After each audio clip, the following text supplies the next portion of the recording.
I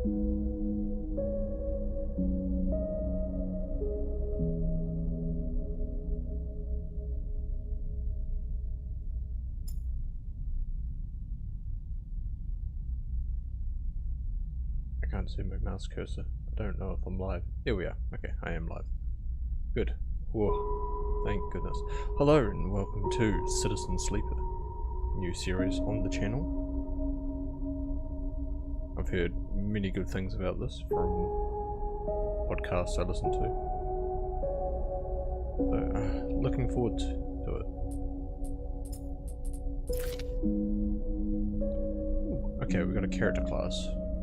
Operator. An operator works with drones and high-precision remote machines to perform complex tasks from a distance. Sleepers assigned to operator work are usually cerebral and precise people. Let's see, what skills do we have? So, engineer is work with machines and physical tools. Interface with digital interfaces. Endure, use strength or strength of will. Intuit, approach problems with awareness. Engage, approach problems head on. Extractor. Extractors work on resource extraction, often in hard vacuum environments. Sleepers assigned to extractor work are often confident, self-sufficient and have a high level of endurance. Okay, so that's... And machinist. Machinist repairs and modifies automated systems used in industrial resource extraction. Sleepers assigned to machinist work are usually diligent, careful, and structured people. I don't feel like... So I know this is off like a... I think it's like a D6 system. With a +1, -1 kind of matters, but also doesn't really matter. But I think extractor. Use strength, big, strong. Oh, that's way too loud. Here's me volume mixer. There we go, throw that down to half for now.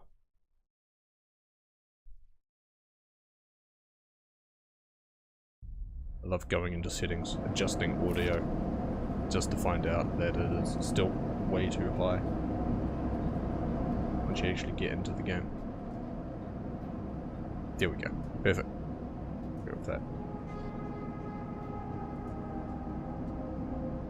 The first thing you become aware of on waking is the disconnect, the delay between thinking and feeling, between wanting to act and acting.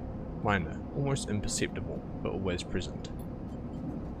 It's at its worst when waking, when yourself has spent many dark hours recalling what it felt like to be real, to be a person, to be a body that was indisputably yours.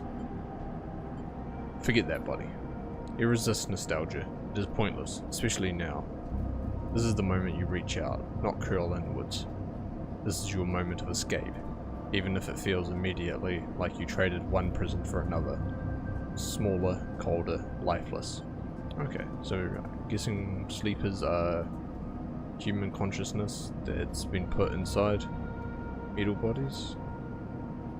Reach out. You almost laugh, or you would if there was room, or even air to do so. The walls of the container are immediately present, cold, hard, at the back and the face, cramping your limbs. You resist the desire to stretch, knowing that the claustrophobia comes next, and retreat a little from your central nervous system. It isn't painful, not like you used to know pain at least. In emergency mode, pain is a message delivered with efficiency and ease, a reminder that harm is imminent. There is no insistent throb, no trembling nerves, just a warning delivered with the banal quality of a digital notification. Right now, there are thousands of them. Remember the plan. You mostly remember that it wasn't a good plan, but then your options were limited, and once you got the itch to get out, by any means possible, it was either that plan or something much worse. It was at least simple. Collapse the shaft drift away in the chaos, slip into cargo processing, seal yourselves into containers, then just hope the freighter left before you were missed. Some were lost in the shaft. Others never found the meeting point. Only a few made it to the containers, but the freighter, as far as you know, left. That feels like enough to know that you might no longer be on that grim and heartless rock. Even if, in the airless hold of a freighter, you might freeze solid long before you reach the destination. Try to rest. But you were restless. It has been a long time since you left. Surely weeks, maybe months. You were duly aware of the damage to your legs, your right arm. You have been reserving energy as much as possible, but your body has still needed to shut down many of its systems to protect you. You have spent much of that time asleep, knowing that anything else would be impossible to endure. You feel the weight of that impossibility begin to gather. It is time to sleep again, to nudge this false body into inducing delta waves in your emulated mind, and once again recoil into a dream of when you were once a person. Time passes, the cold creeps further in. You feel something.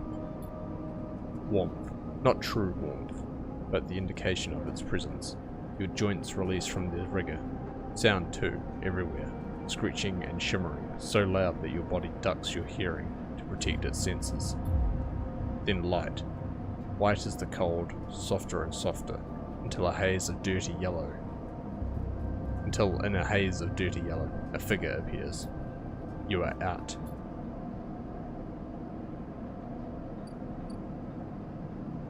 Dragos, pragmatic salvager.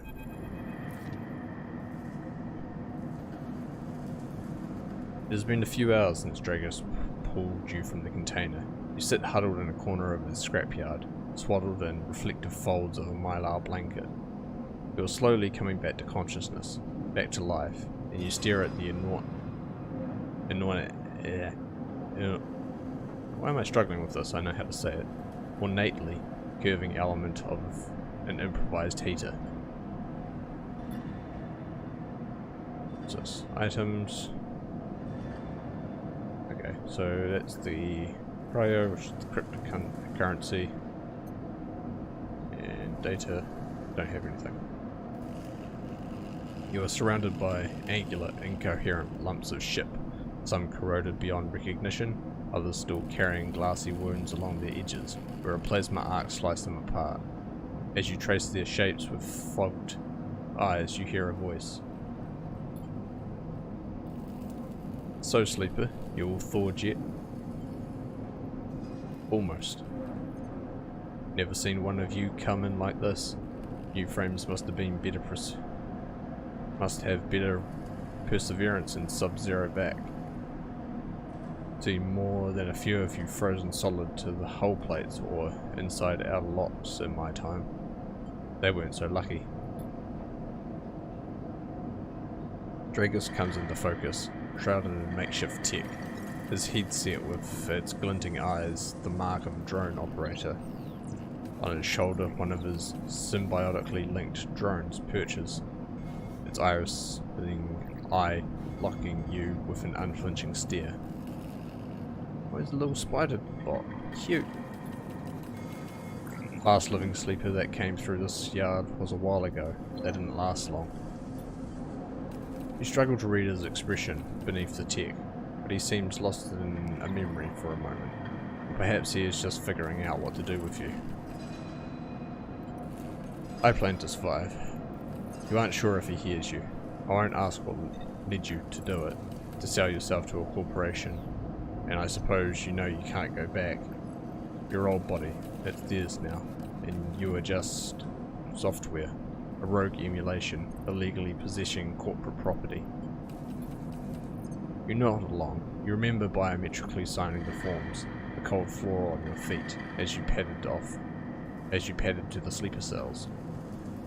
The promise of a life off-world, but as you do, you get the now familiar sensation that these aren't your memories. These are things you know, but not things you feel. You are no longer that person. You are an offshoot, a copy. What you won't know is what's ahead.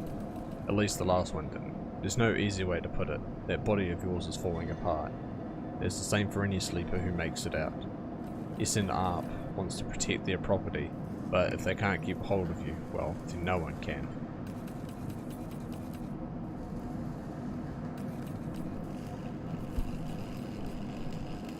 You remember that too, or at least rumours of it, from the other sleepers. Planned obsolescence, a built-in dependence on the regularly administered supplements that were part of your routine. Stop taking them and your body begins to shut down. Separate from your emulated mind. How long has it been? How long do you have? But for now, sleeper, you are one of the lucky ones. Dragos glances up and away towards the glassy dome of the yard. The eye is the best place you could be right now. The eye? The station. You'll see soon enough. Dragos impatiently shifts his weight. Look, I've got things to be getting on with. He trails off. It's an old freighter container I've been using as storage out in the stacks. We haven't been pulling in much valuable scrap these days, so you're welcome to it. Something wells up inside you. Emotion, fatigue. You shakily get to your feet. Nod. Alright, you head on up there. You look like you need some rest. And with that, Dragos stalks back into the Rex. His drone's already converging on a rustling hulk. Plasma flashes silhouetting his spindly figure as he returns to work. Tutorial! Welcome to Irulan's Eye. Life on the Eye runs in cycles, during which you can talk to characters, explore areas of the station, and perform actions. At the end of each cycle, you need to head to your current home to rest. Resting will move forward time in the station. Head to the empty container location to rest and end the cycle now. What's the empty container? Ooh. Oh, cool. There's my carrot. Ooh, wow, that's a lot.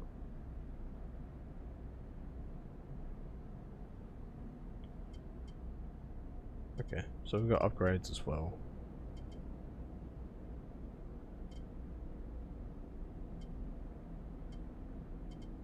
So let's see. Mission to extractor. Chance to gain random scrap item on engineer actions. Chance to gain cryo on interface actions. Sunbathe dice action allows energy recovery at home. Dice actions display potential positive and negative outcomes.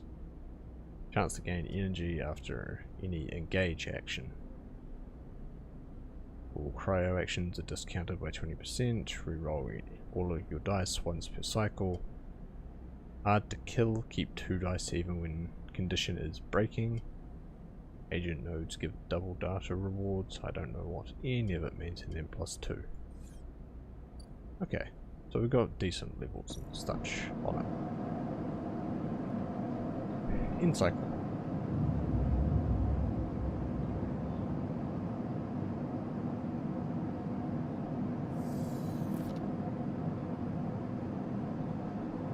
You wake, curled up in the corner of the container, and begin slowly assembling the world around you. After all this time, you still find this body, the one you wake up in now, strange and disjointed. Its messages readable, but somehow wrong. You sit up, pulling the mylar blanket close against the cold. Here you are, on this ruined station, millions of miles from anyone you know. Are you still in the system? Did any of the others make it out? It's impossible to know. After all this, what matters? Sounds like building a life. Maybe you did get lucky, finding yourself here.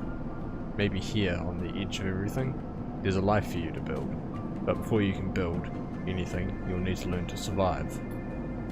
Maybe if you can do that, you can make a life for yourself. Dragos has left a few comforts in the container. The mylar blanket, the bedroll you slept on, a canister of water, a makeshift electric stove, and some faded sachets of some desiccated powder.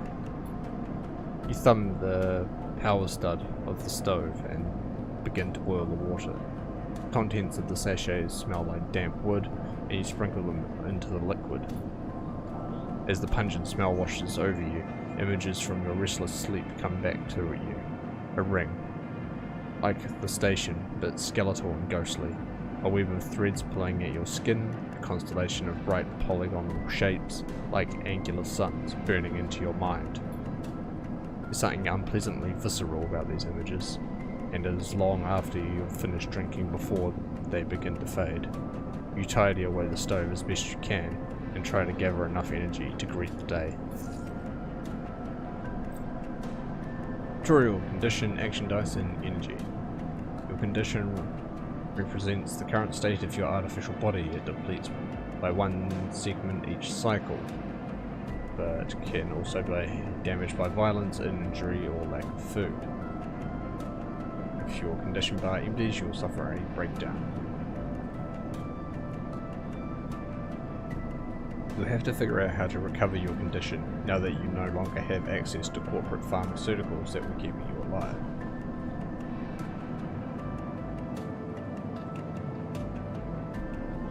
Action dice. At the start of each cycle, you roll your action dice. These dice can be used to perform actions on the station. The number of dice rolled is based on your current condition. The worse your condition, the fewer dice you have. Once you have used your dice, you cannot take any further actions and must rest to recover them, ending the current cycle. You also need to eat to survive. This is represented by your energy bar. You can refill your energy bar by eating, but first you'll have to find somewhere to get food. Your energy depletes by 2 segments each cycle. If it becomes empty, you will be starving.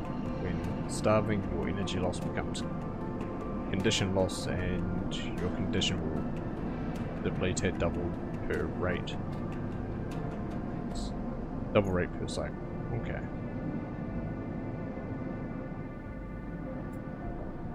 Okay, so we got 1, 6, 2, and 1. Cool. Dragos is stood in the corridor when you close up the container. He's still wearing his headset, and in the harsh light of the corridor you realize it is implanted. I guess we're still human if we need to eat. Maybe? A drone sits on his shoulder, its cache of sensor eyes rapidly rising, or irising. How are you feeling? Okay. The drone chirps, good to hear. You notice that beneath the operator's rig, his skin is marked by burns and blotches. I know the container isn't much, but it'll keep you safe. He pauses. So, I'm not going to chit-chat too long. You well enough to work? Sure. Alright then, he nods. At the yard, it's simple stuff. We hack these old hulls down, sell them off to the shipyards or the bright market dealers for cryo. Occasionally, we pull out some tech, something with a bit more value, but most of what comes in is scrap. It's hard to find good hands here, but I figure as a sleeper, you'll be used to manual labor. And obviously, I'll slip you a few chits of commission based on what you earn. Based on what you turn up. Got it? He shuffles his feet nervously. Look, I wouldn't usually do this. In my opinion, you'd be best suited moving on as quick as you can. And sleepers, well, he trails off. Things being the way that they are for me at the yard, he pauses. I need the help. Happy to. Listen, you've given me shelter. I'm more than happy to help you. Okay, he pauses, thinking of something else to add. Look, just come down to the yard when you are feeling fresher. There's plenty to do. He nods distractedly and turns and walks away, the drone hopping along ahead of him. See you later, he calls back. Looks like it's time to get to work.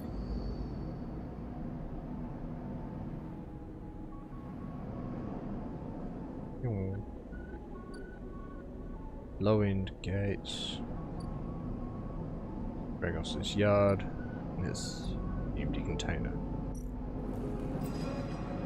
Ooh, okay. Actions are the primary way you interact with the world of Citizen Sleeper. To perform an action, click and drag your chosen action dice to the slot. Actions will reward you with clock, progress, energy, condition, or items depending on the outcome. There are 3 types of outcome. Positive, the action goes better than expected. Neutral, the action succeeds. Negative, the action fails. Action dice affect these outcomes as follows.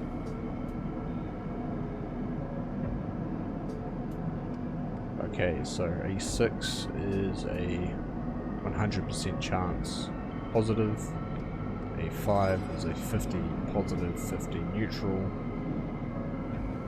a 2 and a 4, 25, 50, 25, and 1 and 2 are a 50-50.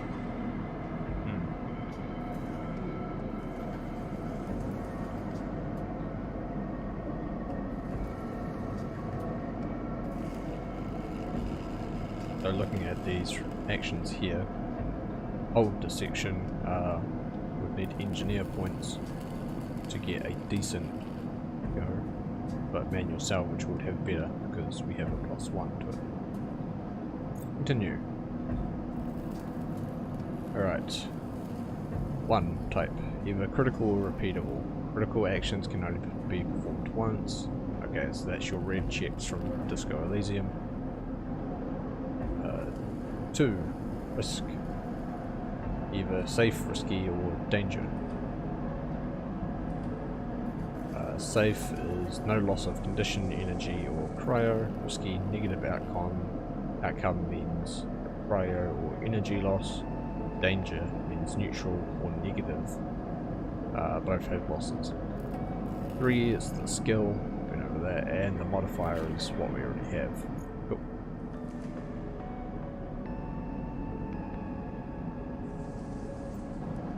If I was to drag a 2 into...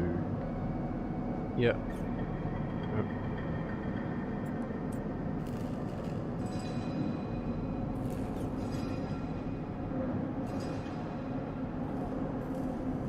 Is that how it works? Oop. Yeah, okay. Wasn't reading. So I have a 75% of it going well, I guess.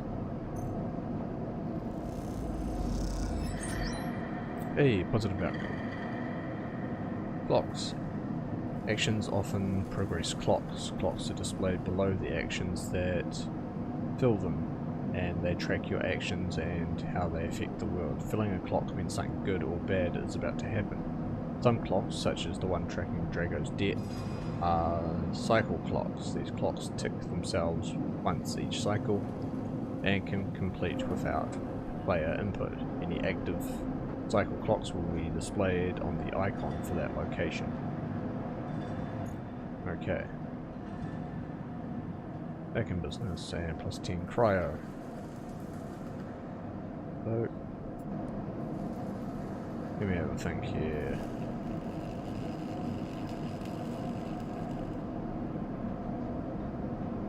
So, that's a 50-50. Material, drives and navigation. In Citizen Sleeper, you will unlock drives as you discover more about yourself in the world. Drives guide you in pursuing specific objectives depending on which path you wish to take. You can track drives, and any tracked drive will place a yellow marker on locations. Access via the menu in the bottom. You're now free to explore Erewhon's Eye and make a life for yourself. Try tracking a drive to help you survive. Look for food. Build clocks. Remember to end cycle at your home when you're out of dice.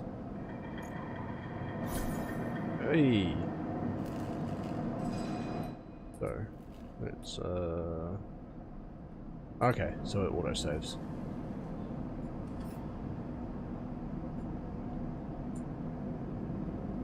Patronus is help him pay off his debts and also survive, which is find a doctor.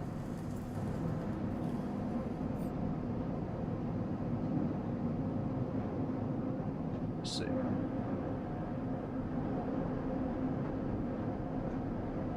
That's safe, but that's risky.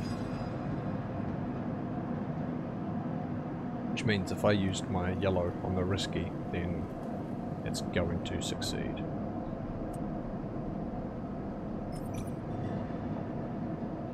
And start. Hey, good start already. And it's a 100%.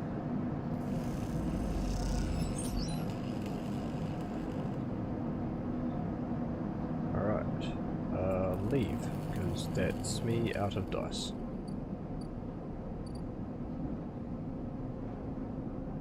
Dock C4. Rotunda wet dock. Or dock terminal. Another wet dock. That's where I'd find a doctor.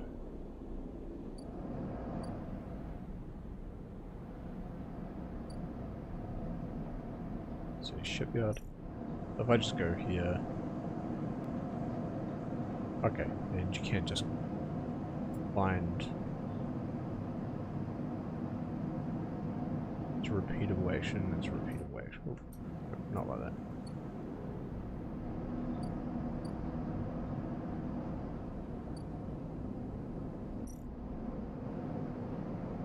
What's this then? Merchants willing to run the gauntlet, the Hellion system are rare, but those that do always return eventually. Okay.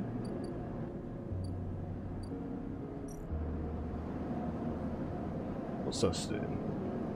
Steel dock plans. Havenage Security have some plans. Stealing them will be the fastest way to get to know this place and the most dangerous. Explore the Rotunda. The Rotunda of Old Dock is filled with passageway and concourses leading to all kinds of docking bays. Getting to know the Rotunda doesn't just mean new places to visit, it also means keeping an eye on your rivals. So do that 3 times. And better to avoid their attention. Okay. That's security. Once again, it's another wet dock.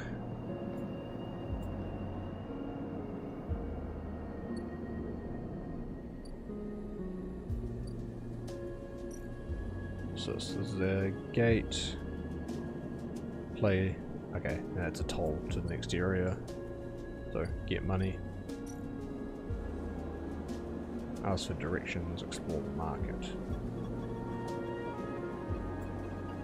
So we need to find a doctor, so we need to explore and also earn money. Okay. But first, we need to sleep.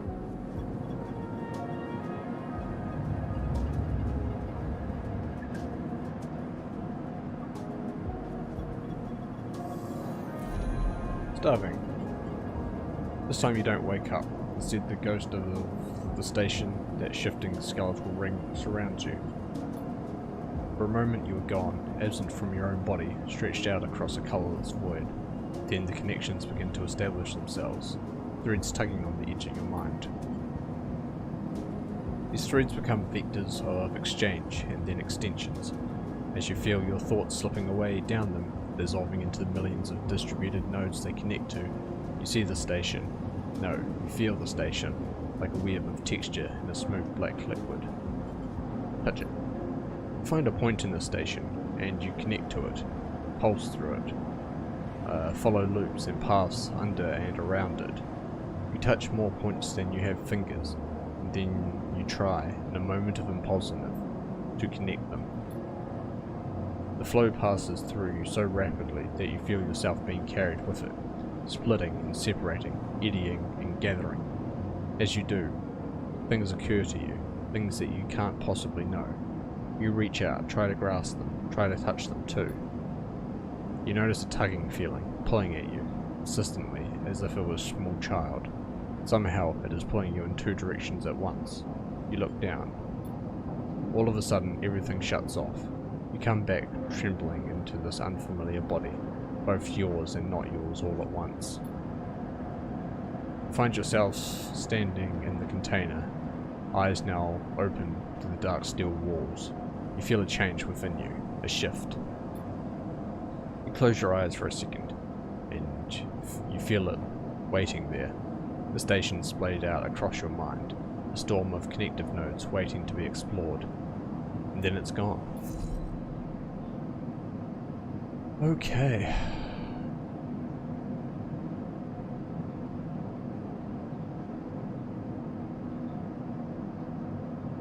What is this? Perk, sunbathe. Your frames photosynthetic skin allows you to gather energy through sunlight. Okay. Leave for now though.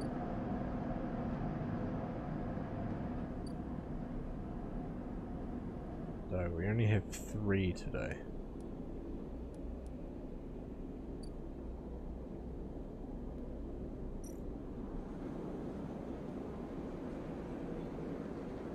Okay.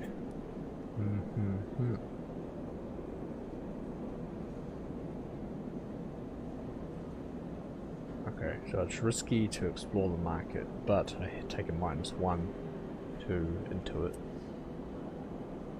Ask for directions, we have a 5. And it's a 50-50. Alright, let's do a 50-50. Hey, local knowledge, positive. Great. That actually worked out pretty well. What's this? Ah, it's part of the border. Okay. Slum Doctor. Next comes the call from the enforcer at the door. You shuffle down the flickering hallway towards the open apartment door. You keep your head down and your shoulders high in the queue, trying not to bring attention to yourself. You are thankful for the tip-off that a doctor was operating out of this place. But now that you are here, you aren't so sure. The gang enforcer on the door, the flickering light strips, the decaying lab lock. They have all made the long queue a test of your nerve. But your options are few, and without a supply of stabilizer of this body, your body will...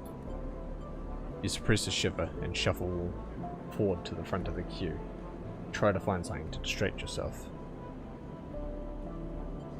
Look at the enforcer. The enforcer is looking down the corridor, and you dare to glance at him. His purpose is unmistakable. He is there to intimidate, to threaten, and, if necessary, carry out those threats. His broad shoulders are framed with metal exoskeleton. A couple of mirror-like implants sit below his eyes, like mercury teardrops. Subsidiary sense input or aesthetic markers, you aren't sure. You also aren't familiar with the geometric blade-like tattoo on his arm, but you make a note of it. You avert your eyes when he looks back at the queue.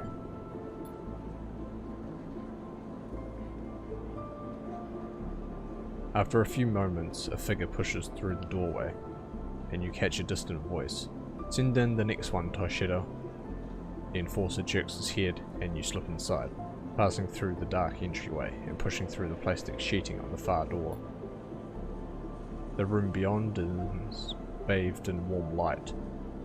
The floor-to-ceiling transparent panel gives a full view of the bright market's sealed roof and the buzzing traffic above, and for a moment you are transfixed by the motion. Oh, cute. I like that coat. "Come, sit," calls a sharp voice, and you see a silhouetted figure turned away, placing the plastic sheeting over the frame of a simple folding bed. Make your way across the room. The figure turns, and as they do, you see an expression of confusion flash across their features. They open their mouth as if to speak. They blink and then quickly regain their composure. "Please sit." They gesture towards the bed, then turn to an open case of tools on the table. You sit. Sabine turns, a compact diagnostic scanner of some kind in their hand. They hold it to their eye. "Remain still, please." Their tone is clipped and businesslike. You stare ahead, still dazed from their expression when you first entered. Fear, recognition, sadness, unmistakably etched across their face. How long have you been in the station? They ask, a scanner still to their eye. A few cycles. They nod. It's good you came to me.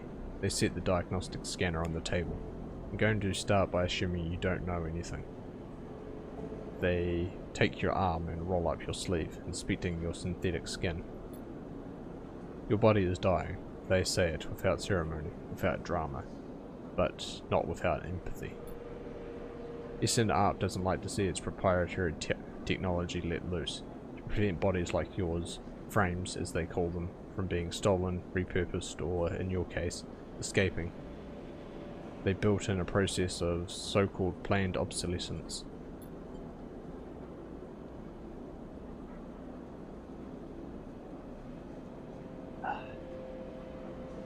Frames decay rapidly when not regularly injected with stabilizer, one which Essen Arp remains the sole producer of. They look up. Sound familiar? Yes. Yes, good. That may help.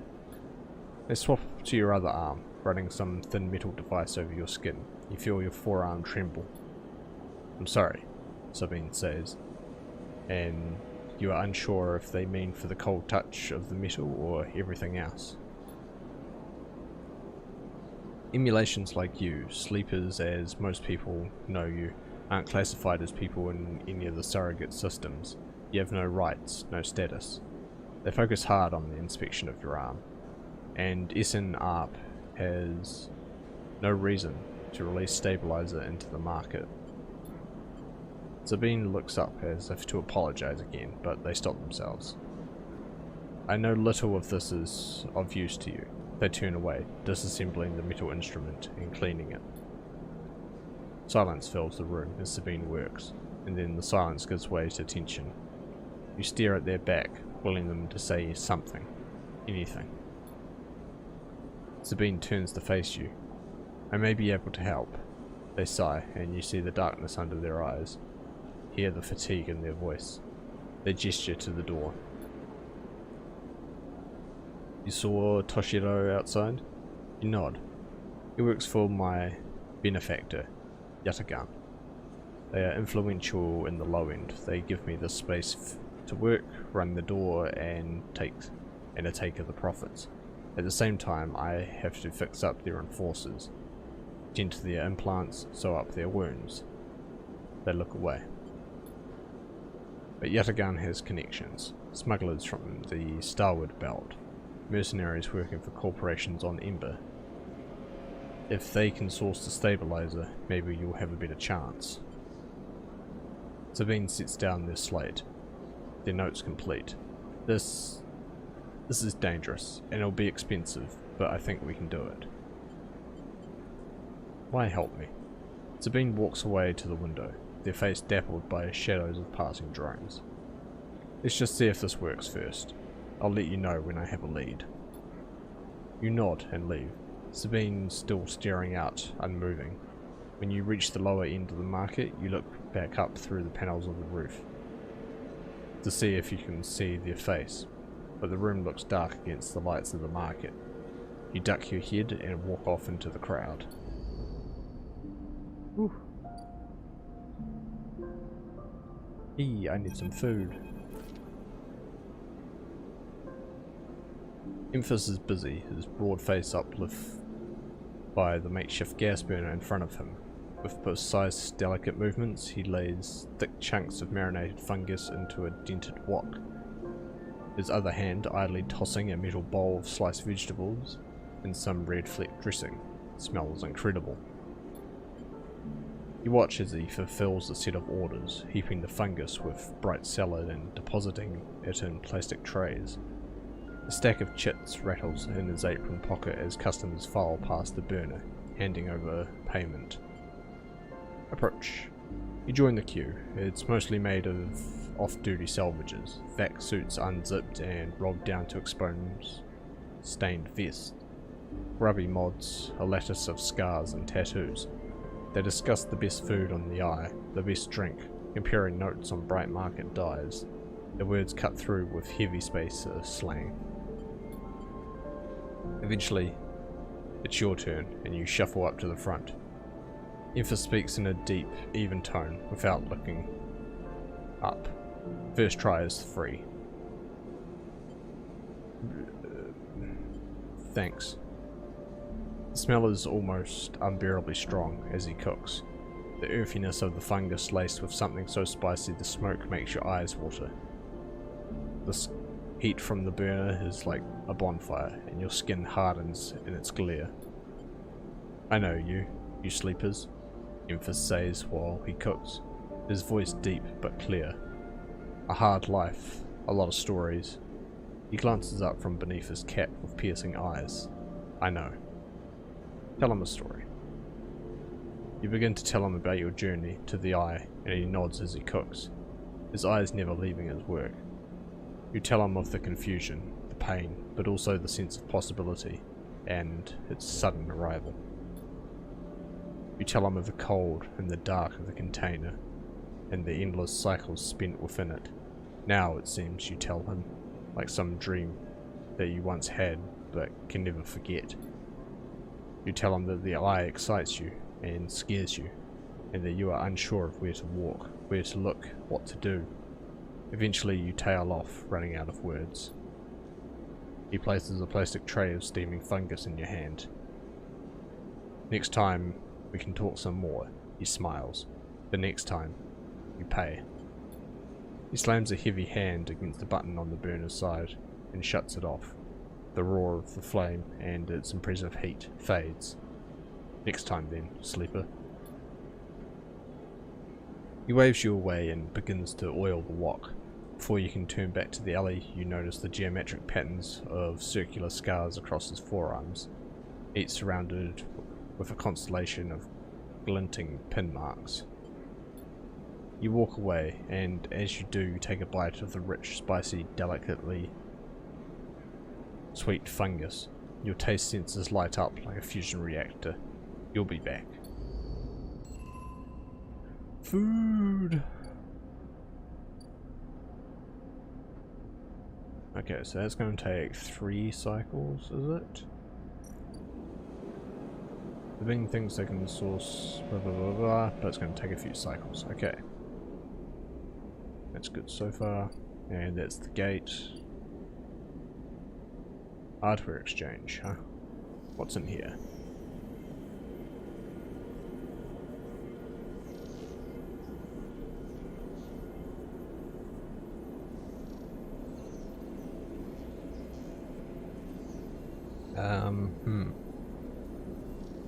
Oh, this is the actual trader. Okay, so you can either play the market, which I don't have the intuit for, or just sell items, which I don't have the items for. Cool. Cool. Okay, so these docks... Build a ship mine? I should have heard talk of a fabricator owned by the Ort Exchange. And with that and a few fragments, you can build a ship mined core and access to the Ort fabricator.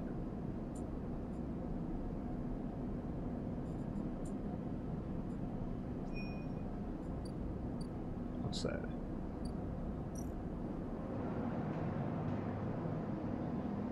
Just gotta wait for them to come back. Get to know Infus, which I guess costs money.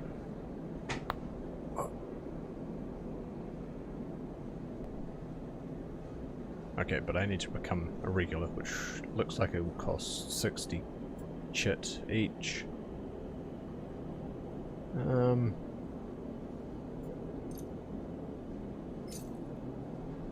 Kind of interested in getting that now. Okay. Okay, good. We've got some good energy going. We can head back and... Oh, Drago out. Since he has debt coming in. What's this?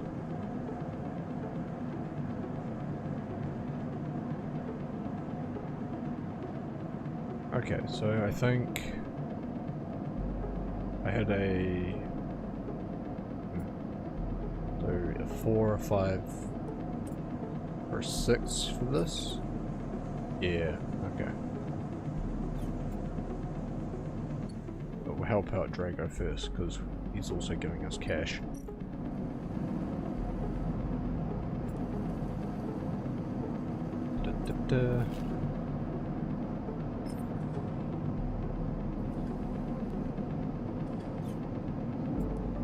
As opposed to a safe, which is a 50% positive, 50% neutral,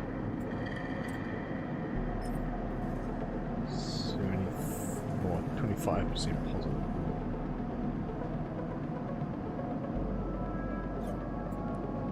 Actually, because the last Back in Business gave us such a good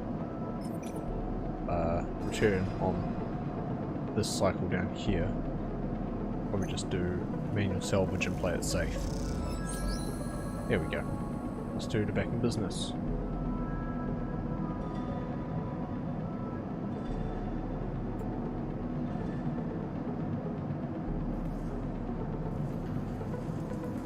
Every salvager knows they're always just one lucky haul away from the next payday. Okay.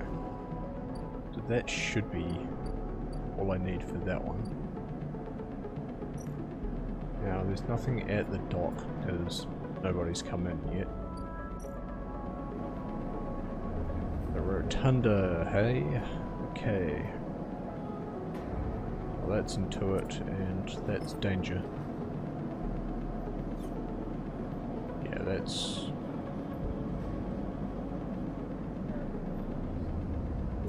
yeah, I don't think that's the way for me to go. So, head over and do some ship work, I guess. This is the shipbuilder, all materials.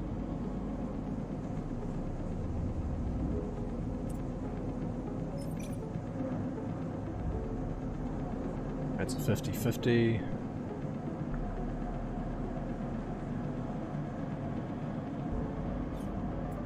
It's 50-50, but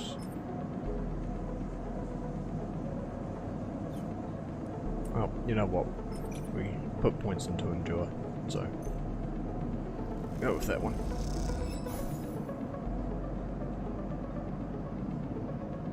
Okay, -1 energy, but we've got +1 there. That's fine, I guess.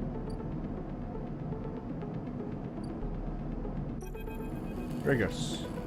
Arrive into a buzz of activity at the yard. Red blinking lights flash across a vast dark shape suspended below the dome. They flicker across scorched hull plates and bent structures, spilling from holes in the twisted shape. The cutter is huge and has been torn apart in some violent encounter. She's a beauty, isn't she? Drago stands to the side, focused on the hulking ship as it's lowered into the yard. What is it? Drago laughs. That, my friend, is A-grade scrap. I should thank you. This place was on its last legs when you turned up. And now look at this. The ship descends slowly, its interior visible through multiple hull breaches.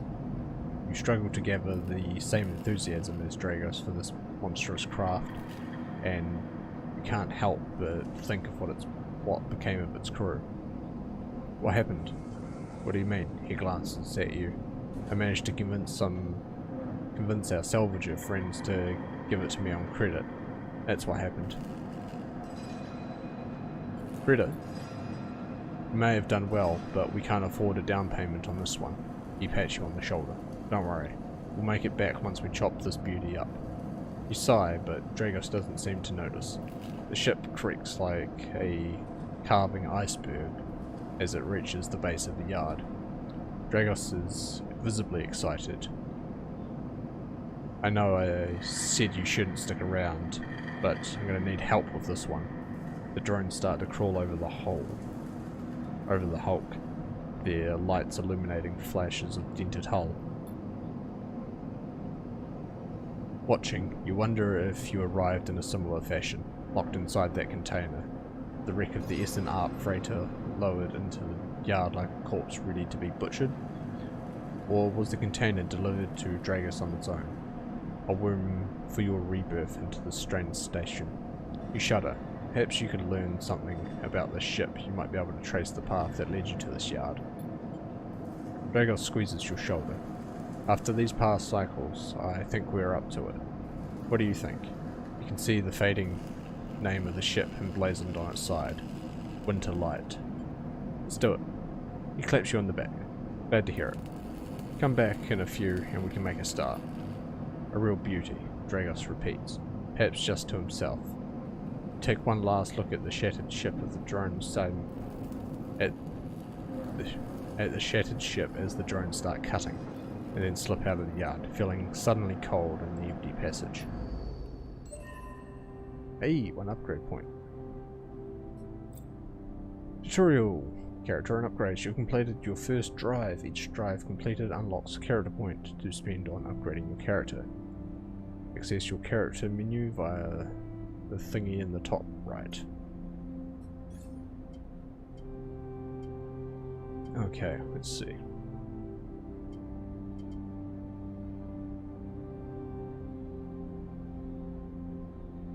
Okay, sunbathe, dissection, allows energy recovery at home. Random scrap on engineer actions. Yeah, I'll want that one. Cool.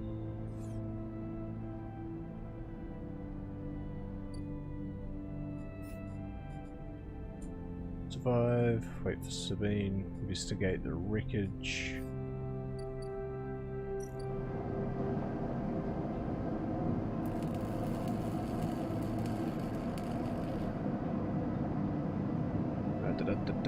Okay, let's see. History or no, this ship is salvage, as Dragos always says. Break it down, move it on.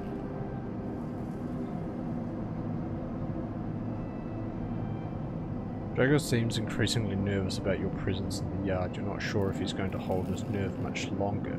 Okay.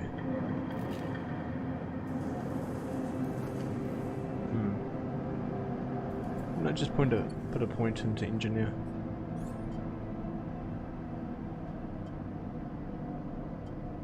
Oh, okay. No, I get the +1 later. Okay. But I can still do extracted tasks. Alright, time to sleep.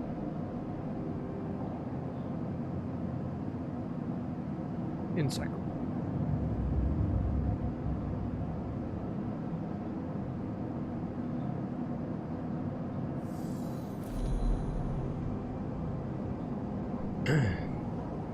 Again, the skeletal ring of the station fills your mind.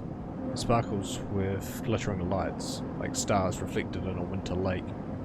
It is clearer, crisper than before. The threads still pull, but you remain in place, flickering in the flow. Between the threads you see bright shapes, caches of shimmering light beneath transparent crystal forms. You follow the path of a thread across the ring. Through these forms, then leap off into the void. You begin to understand. These are nodes and connections, a map of information, of communication. There are so many layers, so many loops that it seems almost impossible to pass. But you begin to try. Focus on the nodes. The nodes are glassy, bright, but in all this flow, the only solid and fixed points. You approach one, a pyramid or a triangle. Dimensions are difficult here, and lean close to it. Inside, shifting layers conceal a tangle of threads, a meeting point of exchange. But before you can glimpse any further, the glass clouds and hardens, cutting you off. The threads are nodes, passages and puzzle boxes. One leads to another. There is so much here, so many answers, so many questions. All you need to do is follow the paths and open the boxes. Look out across this ghost landscape of exchange and see an opportunity. But then that insistent tugging again, pulling at you. You look down again and see two lines, two threads pulling in different directions, as if they were tied around you. Go with the first. The first thread leads out, away from the station, into the inky black. Someone out there is tracking you, hunting you, following the thread to you. They are in a ship, and the ship is approaching ever closer with each cycle. The second thread leads you in, pulling deeper into the station. Your gaze follows it, and this time you see something. A sphere shivering above a strange, angular body. A pulse shoots out from it, passing over you like a torch beam, testing you, tasting you. Your eyes open. Time is short. Somebody is tracking me, and we've got nothing but twos, huh? Okay. Tutorial of the cloud. Something has changed inside you. You can now access the data cloud of the Eye, a network of decaying protocols and data caches. While you're there, you can use dice and items to access systems and extract data, but be careful, these networks are old and strange. Use the I button at the top of the screen to toggle this view on and off.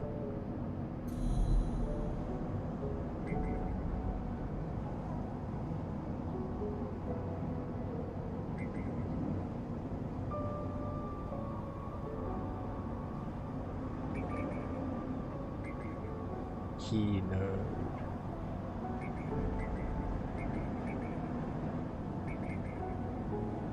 Sign gates.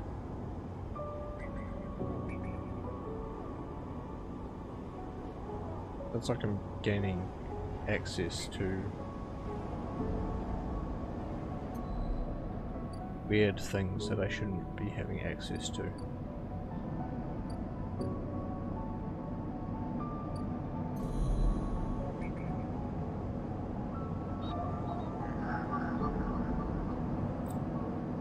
Okay, data actions allow you to extract data from the networks of the Eye. They work like dice actions, but in order to unlock them you must match your dice to the one displayed on the right of the action. If you have a +1 or +2 modifier in the interface skill, you'll be given more possible dice to match. You can use any dice that matches the dice displayed. Once unlocked, data can be extracted. Okay, so I don't have any ones.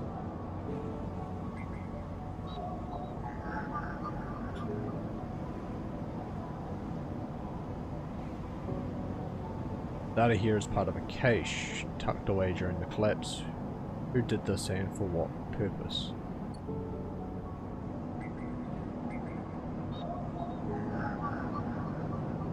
A Haven Age member is broadcasting on the open network from here, leaving them open to data extraction. Okay. Lossheim Gate. This gate conceals a network of systems which have been untouched since the Solheim collapse. That requires some type of item for it. Which I don't have. No, I just have chits. Keynode, that's right, that's the one. Would have been there. Yatagan agent, sounds like the bouncer or something. Some gang enforcers implants are chirping out comm signals. Time to see what they're talking about. Okay. Interesting. First of all, I'm really interested in this scrap and whatnot.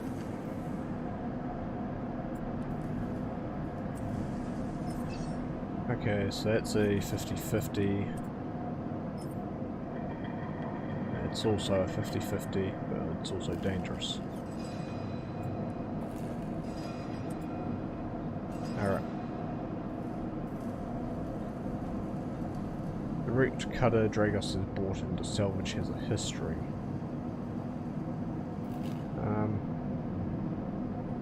We do get stuff off engineer, right? Chance to gain random scrap items on engineer actions. Means we can sell them. So I'd much rather have that than into it.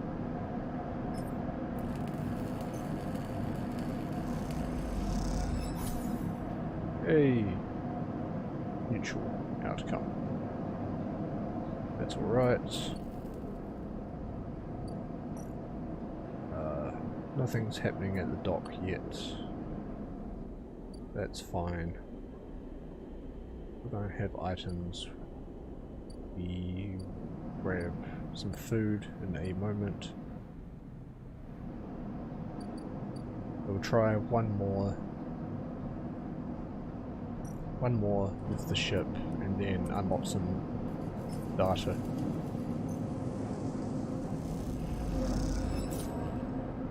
-1 condition, okay. A random scrap item, nice. And we'll leave. There should be a store here. Yeah.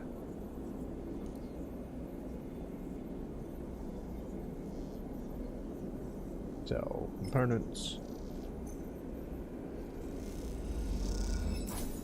Hey, money.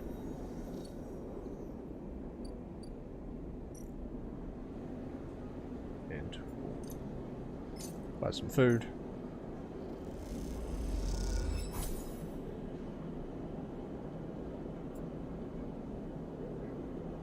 Okay, so it puts the energy up. And we'll just keep eating there each day as we go. Now to find something interesting to steal, I guess.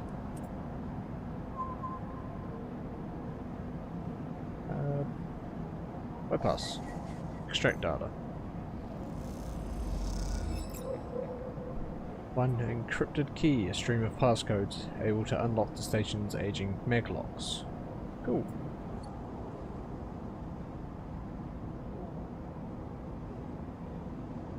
But I guess if you do that too often, people start to realize. You've still got 2 cycles. You've also got 2 cycles. Might as well rest for now.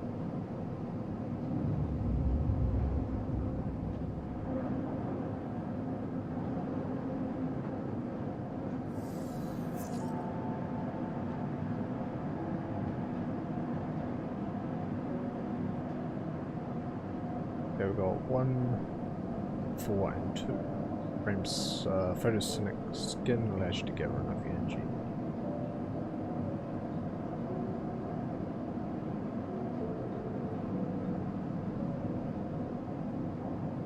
So that's my energy there, right? But currently dealing with that on food.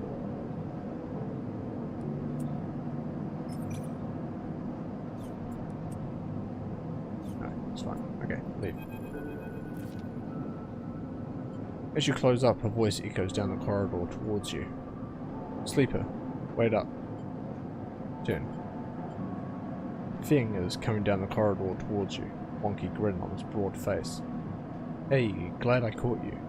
Do I know you? He grins. You do now. He puts a hand on your arm. I've seen you hanging around. Just want to chat. You staying in that thing? He nods back to the container, shaking his head. Rough. It can be hard to get a start on the eye. He looks away down the passage. What was it old Erland said? The eye opens for all of us? Nice idea, but well, not always very practical. He glances back at you. We do our best, but it isn't easy. Erland? You pass together into the main walkway. No one told you about Erland? He's the founder of this place. And that's why I bear his name. Havenage should organize some seminars. He laughs. Not really my department though, I'm more systems. Havenage?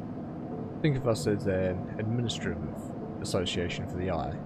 Depending on who you talk to, we either emerged as a response to, or a continuation of Andre Erland's original union.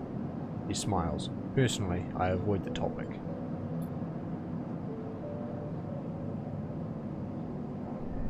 He stops you in the quiet passage. Look, that's not what I'm here to discuss. I've been seeing some unusual network activity and, well, I know a little about you sleepers.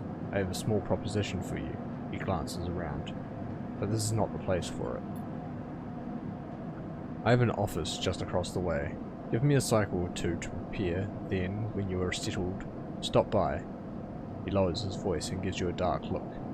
In truth, I need you. If what they say is true about you sleepers, well, there's work to be done. He pats you on the back, his voice bright and his dark look suddenly gone. Stay clean, sleeper. He walks off down the passage, raising a hand in farewell. Okay, he needs me to hack things, I guess.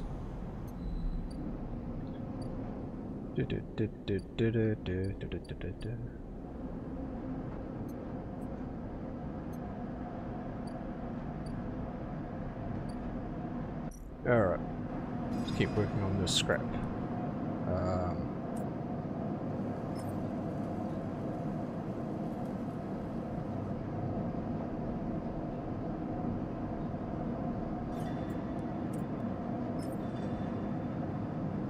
It's 50-50 and that's... Right? Yeah, okay.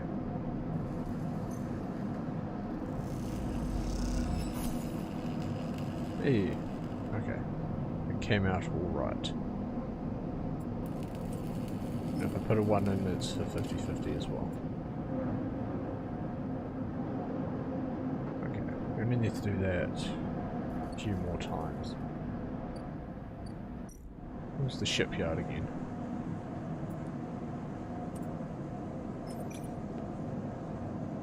Okay, that works right. Actually, since that's Endura as well, it means I could have had a... Oh no, it's an Engineer, not Endura anymore. Okay.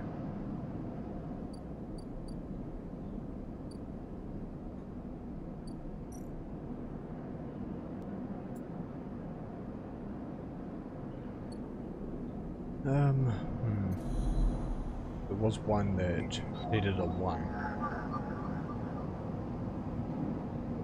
Lone connection feeds into this isolated node.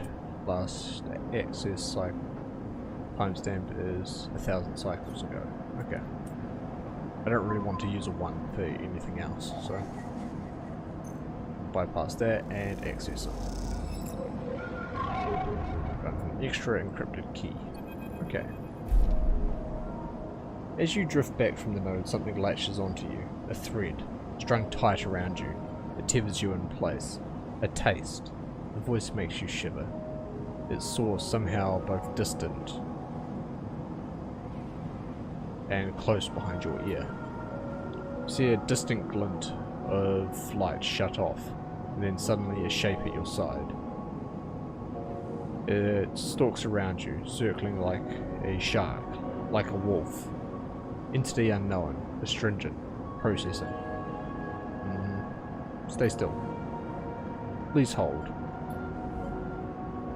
The thread around you thickens until it is a ring, a cylinder, a tunnel of light circled around you. It is blinding for a moment, and then it is gone. As it fades, you see a creature. You see a figure, a creature, in front of you. Its strange head flickers between different angles, reading you. What are you? The shape paces around you on lithe legs, though there is no ground here to pace on. Entity, identify, origin, serial, cadence. The figure faces you expectantly. Stay silent. Refusal. The figure's strange head rotates. Bracket's signature. Of and not of, attempting interface.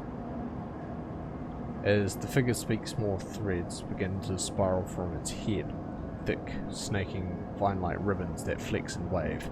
They approach with intent. Book it. You kick off and glide away through the cloud, the threads surging after you like predatory tentacles. They follow, wrapping the space around you until you are held within a web, a tangle of tentacles closing in. Stop. The hunter halts its threads, its head twitching. Entity, your identity is unknown. We only seek to correct illegalities. Can you confirm your legal right to sentience? I am a person. Incorrect, you are an entity. All at once, Hunter's head is directly in front of yours, blocking your vision. You stink of their taste, the one from the sealed dock. Hunter shimmers with fury. I will find access. I will interface. Sealed dock? An entity hides in the rotunda. You are its puppet. Hunter extends a razor-edged thread. I will not be diverted from my task. It glows with murderous intent. Strike. You lash out with all your force. Not a physical strike, but a focusing. A spike of interference leaping out like the tip of a spear. Hunter stumbles, shifts, separates. Wake up. You open your eyes, blinking back to the station light, shaking with fear.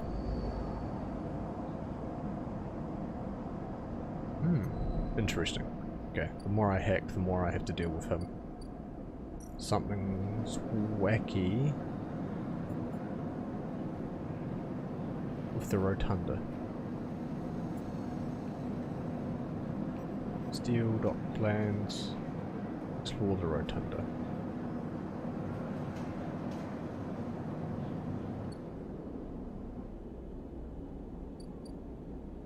Okay, let's see. Still need food later. Keep working on the ship, baby. Gotta risk it for the biscuit.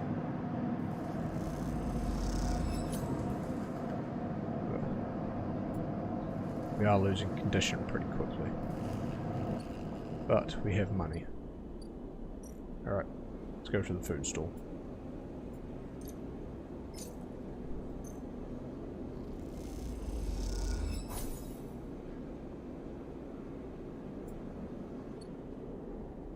And hopefully we get something that can help our condition tomorrow, or next cycle.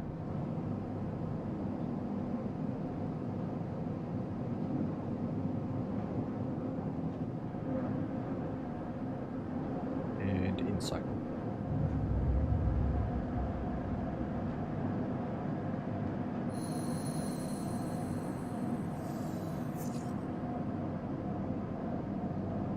Frames photosynthesis can allow you to gather energy through the sunlight. The longer you stay, the better.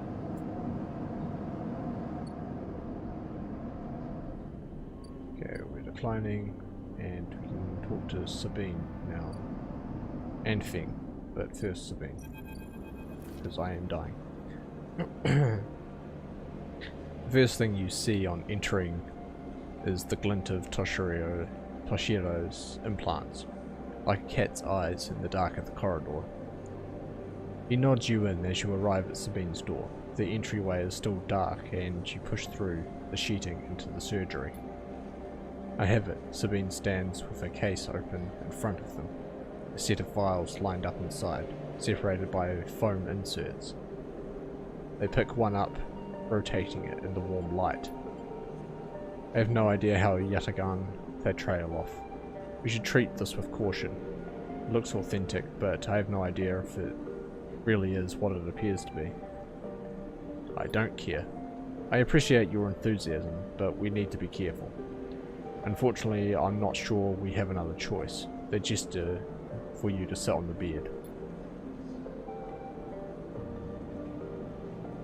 The stabilizer works under a similar principle to a... here we go. Immunosuppressant in a transplant operation, in that it stops your body from rejecting the unfamiliar part of itself.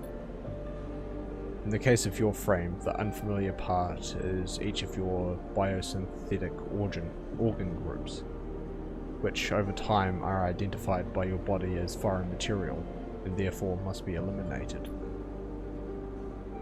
Sabine holds up a vial of the would-be stabilizer. However, unlike an immunosuppressant, the stabilizer doesn't do this by limiting your entire immune system. Instead, it re-encodes your biosynthetic organs with new protein chains, which act as passcodes within your immune system. The stabilizer refreshes those passcodes, keeping your frame from rejecting all of its organs. Passcodes. In very basic terms, yes. They sigh. Look, what matters here is the stabilizers should be able to encode any organic or biosynthetic matter to be accepted by your immune system. They glance away, at least if the stabilizer is genuine. The only way to know for sure is to inject the vial. They begin readying the syringe. I'll start with a small dose to limit the risk. Okay, let's do it. Sabine cracks the glass neck of the stabilizer vial and uses a syringe to extract a fraction of the liquid. They tap the syringe and you watch as if any sign might emerge from the clear liquid. You barely feel the needle, your frame registering the initial injection but with little response. A sensation begins to spread from the site, a fizzing, trembling wave that disperses through your arm with incredible speed. Your vision goes white and when it returns, Sabine appears encased in shards of sparkling light that slowly fade into darkness as you settle back against the bed. You swim in darkness, muffled noises like an argument heard from underwater, prickling waves of cold. When you sit back up, Sabine is sitting in a chair by the window, facing away from you, backlit by the glow of the slate. Awake? What happened? Stabilizer is genuine. They sit down beside the bed. I don't know how Yatagan acquired a case of the stuff, but they did. Sabine looks troubled, distracted. You should rest some more, but you are going to have to do that somewhere else. They gesture to the door. I have other patients. Sorry. Sabine nods towards the case. I'm afraid I can't offer you any more doses. You are going to need to pay for your next dose. Silence fills the room, and they return to their glowing slate, looking around the room. Seems different somehow, as if things have moved or shifted. I wonder how long you've been out. Sabine? Nothing comes free, Sleeper. Remember that. You manage to get to your feet and wander out into the hallway. The queue stretches down the flickering corridor. Toshiro stands impatiently by the door and fixes you with a glare as you leave. You lower your eyes as you stumble past, somehow faintly aware of the station spinning beneath you. Oh, yes. Okay, that's good. How much? 100. Okay. That's fine. I can deal with that. Stable, baby. Stable. Woo. Alright, Fing, what do you have for me? Boy, do I have some hacked things for you. Sleeper, Fing catches your attention as you approach the Heaven Age building, leaning against the bay door at the side of the entrance. You approach, easier to come in this way, security all that. He gives you a look, you know. He slams a button and the bay creaks open, blinking lights in the dark behind it. You follow Fing inside. Truth be told, I don't spend much time upstairs. This is where I work. The door hisses as it closes behind you. The bay is filled with pieces of hardware, all rigged up to generators and diagnostic slates, and things you don't recognize that glow with blue screen light. There is a chorus of hums that blend into a single wave of static, filling the dark corners of the room. Fing leans on a server stack and gestures around you. You like it? It's a mess. Hey, this whole station's a mess. This is what I have to work with. He taps a nearby server stack which bleeps in response. This is my treasure trove, all dredged up from the sea of systems we call the Eye. You wouldn't believe what this place runs on.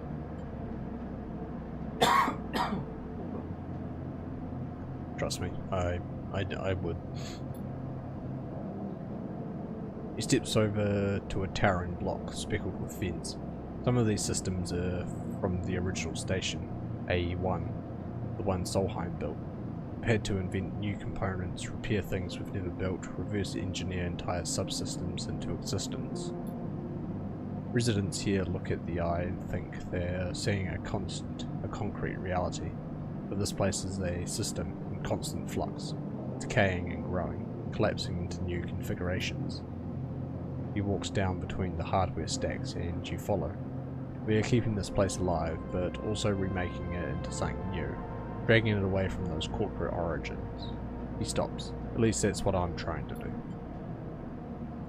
He turns back to face you among the flickering machines, humming all around you. I know you can see this too, Sleeper. All these systems and sections. You can, can't you? I can see it. Makes sense, right? You are between here and there, between the people and their systems. You light this place up like a beacon. That's what I need. You glance at the lights around you, and as they do, they seem to flicker, to realign, to follow your gaze. Feng notices it too. I'm guessing being a beacon isn't always ideal when you're on the run though. They are tracking me. He pats you on the shoulder.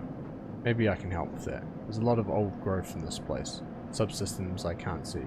Access protocols lost to time and decay. Secrets. A shitload of secrets.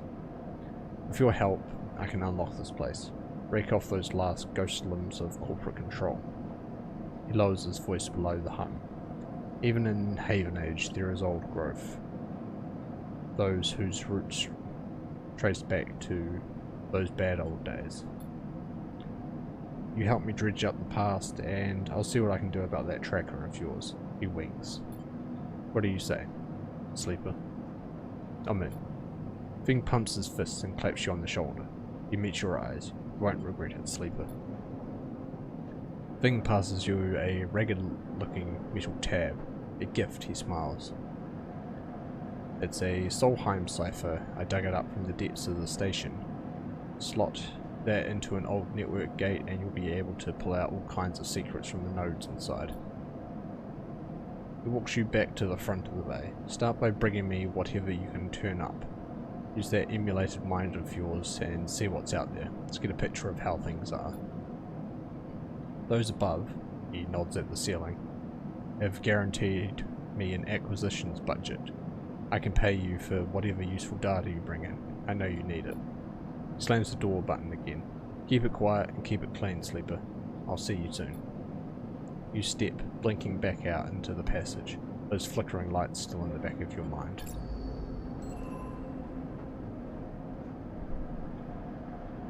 New drive discovered. Okay. Get to know Emphas, track the past. So how much of the past does he actually want? He wants 3.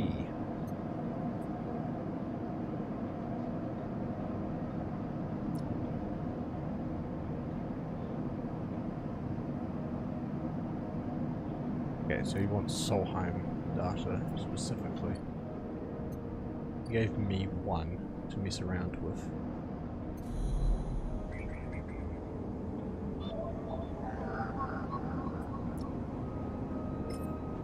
Okay, let's have a look into this one then.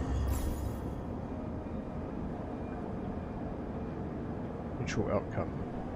Gate access. Yeah.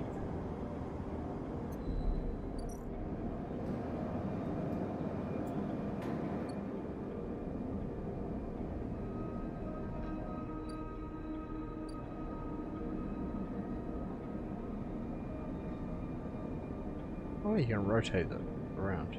Cool. Scrap freighter.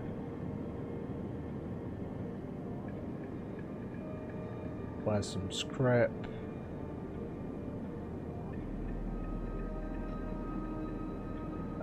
Big stuff goes into the shipyard. The valuable stuff to markets.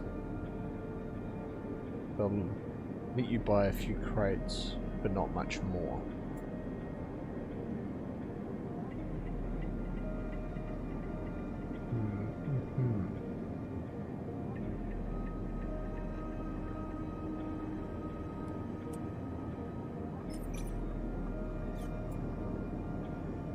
Okay, hang on. You could buy a bunch of scrap, then sell it at the Orc Exchange. I do need it. Should be able to afford.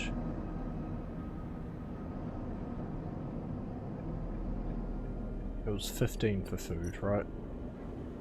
Yeah, it was. So I should have 1 chit left if I buy out the scrap here.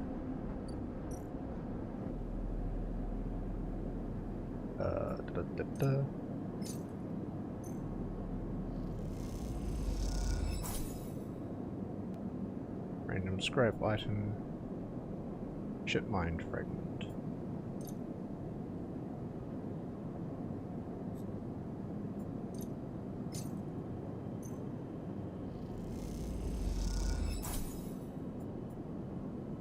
Scrap component.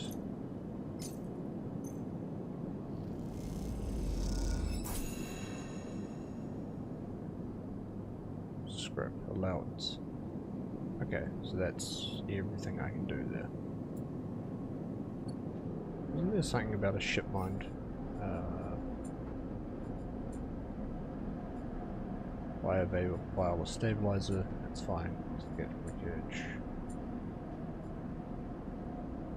Extract Solheim data for Fiend. Help Fiend chaser. Build a ship mind. I've heard talk of a fabricator owned by the Autic Exchange. And with a few fragments you could build a ship mind core. Where's that? There.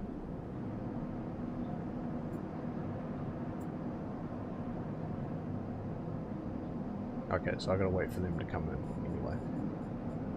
Get to know Emphas.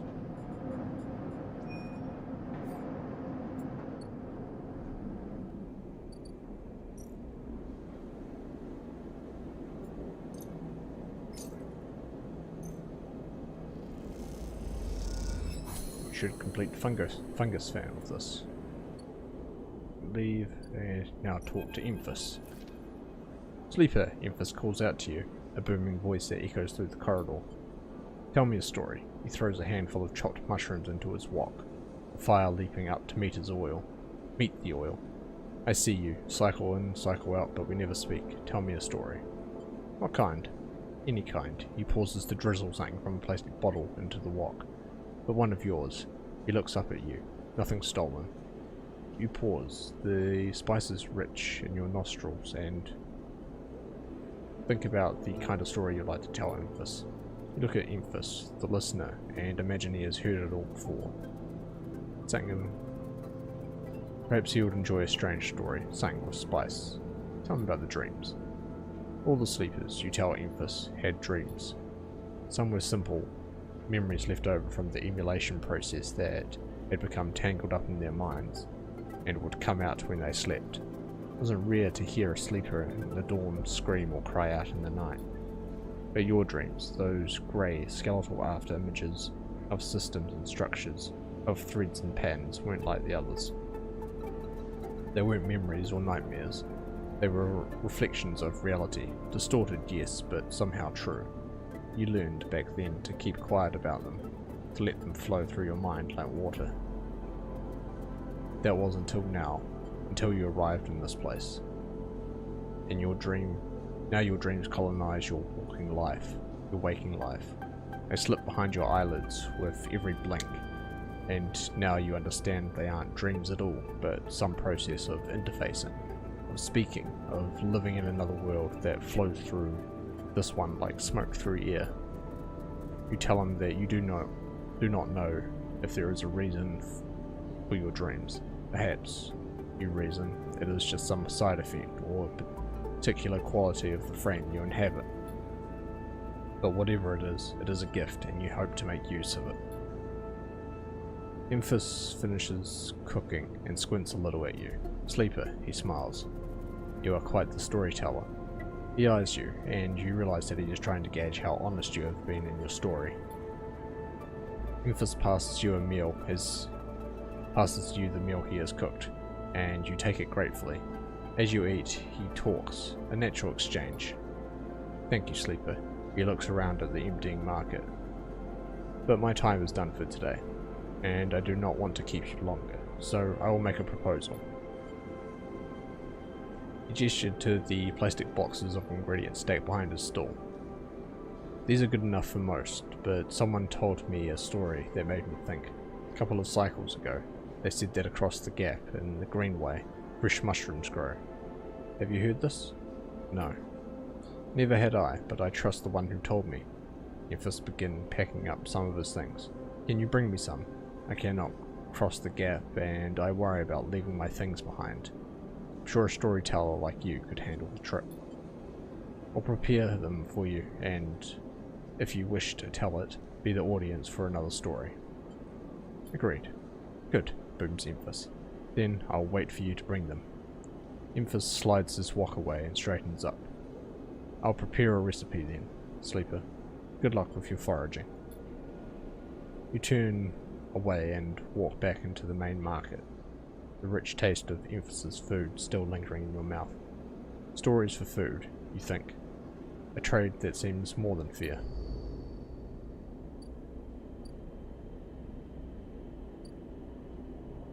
So that's the food stall.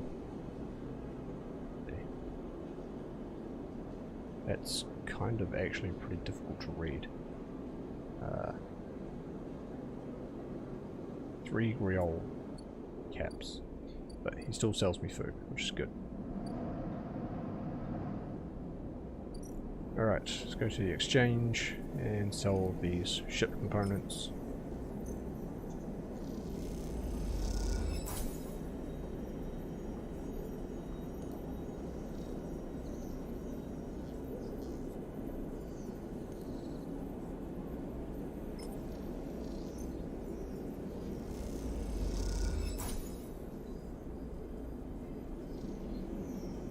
Okay, so I'm losing out, but I can make it up with manual labour, and once I get access to the ship mind fabricator pack there, then hopefully I can do something with that. Alright.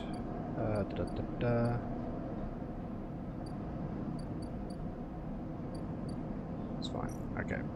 Back to work here, because we're falling behind.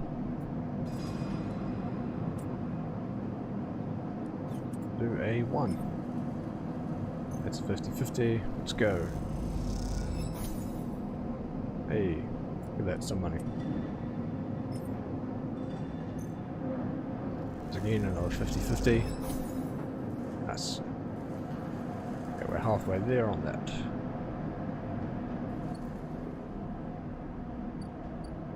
Now we can go to sleep. And we should have a bunch of dice to play with next cycle. Oh, look at that. Oh, isn't that beautiful?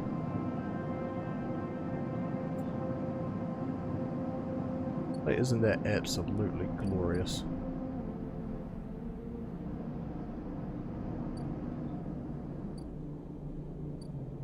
Alright, don't need to toggle that tracking anymore.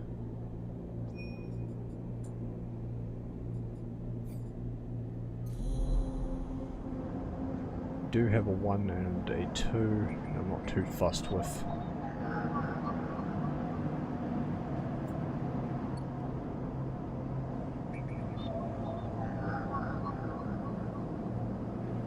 Oh, okay, it unlocked a bunch of nodes here. Okay, but what are they? There's a 3, a 4. These are kind of expensive. A 1. Okay, throw that 1 in there. Bypass and extract.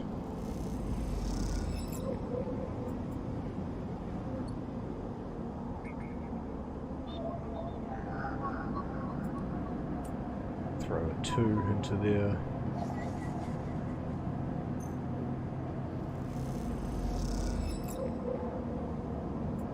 Okay, so we're getting some. Yeah, that hunter's going to see me soon. Okay.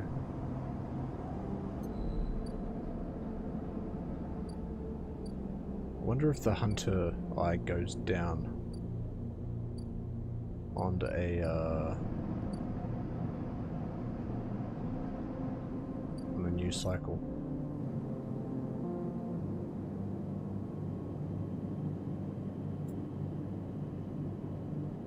Greater will stay stocked for as many cycles as it takes to unload.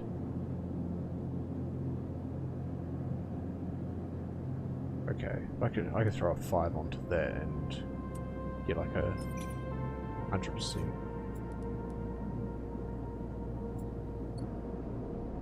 Means I can spend the 6 on whatever I want, really.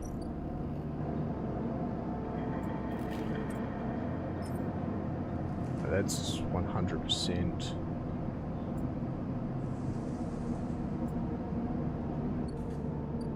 Okay, what else can we do? Shipyard.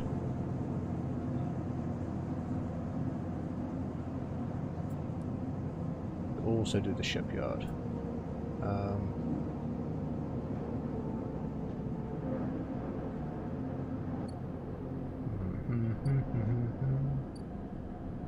I could do both, but I really want to do the scrapyard.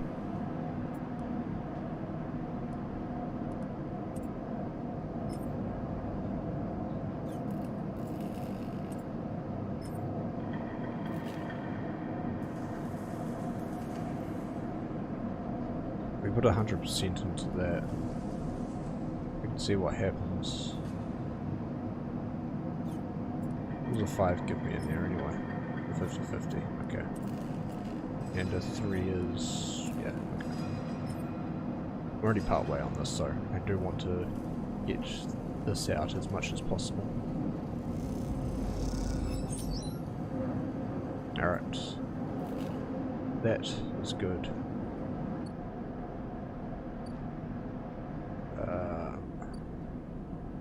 That's still waiting to come in.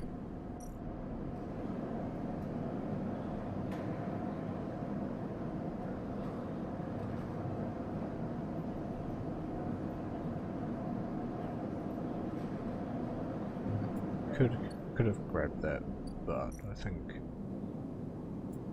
an honest living and some money. That's a 100% danger. Let's see if the reward for it is actually decent. Cryo, and we got energy for free. Nice. Okay.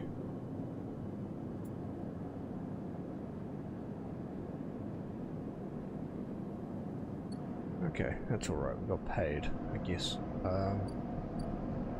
Continue with this.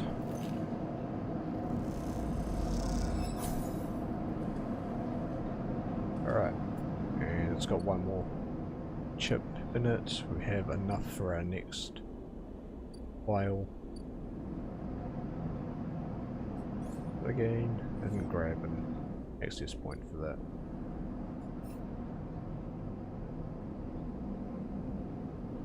Ability point, I mean. Okay. We can simply end the cycle.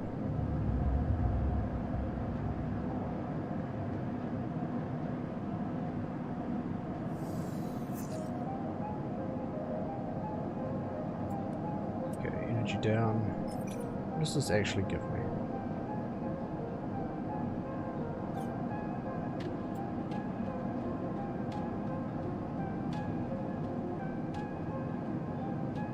I don't really need to gather energy because I have money for it.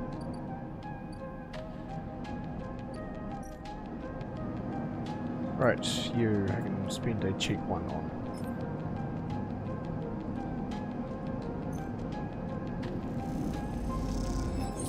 Nice.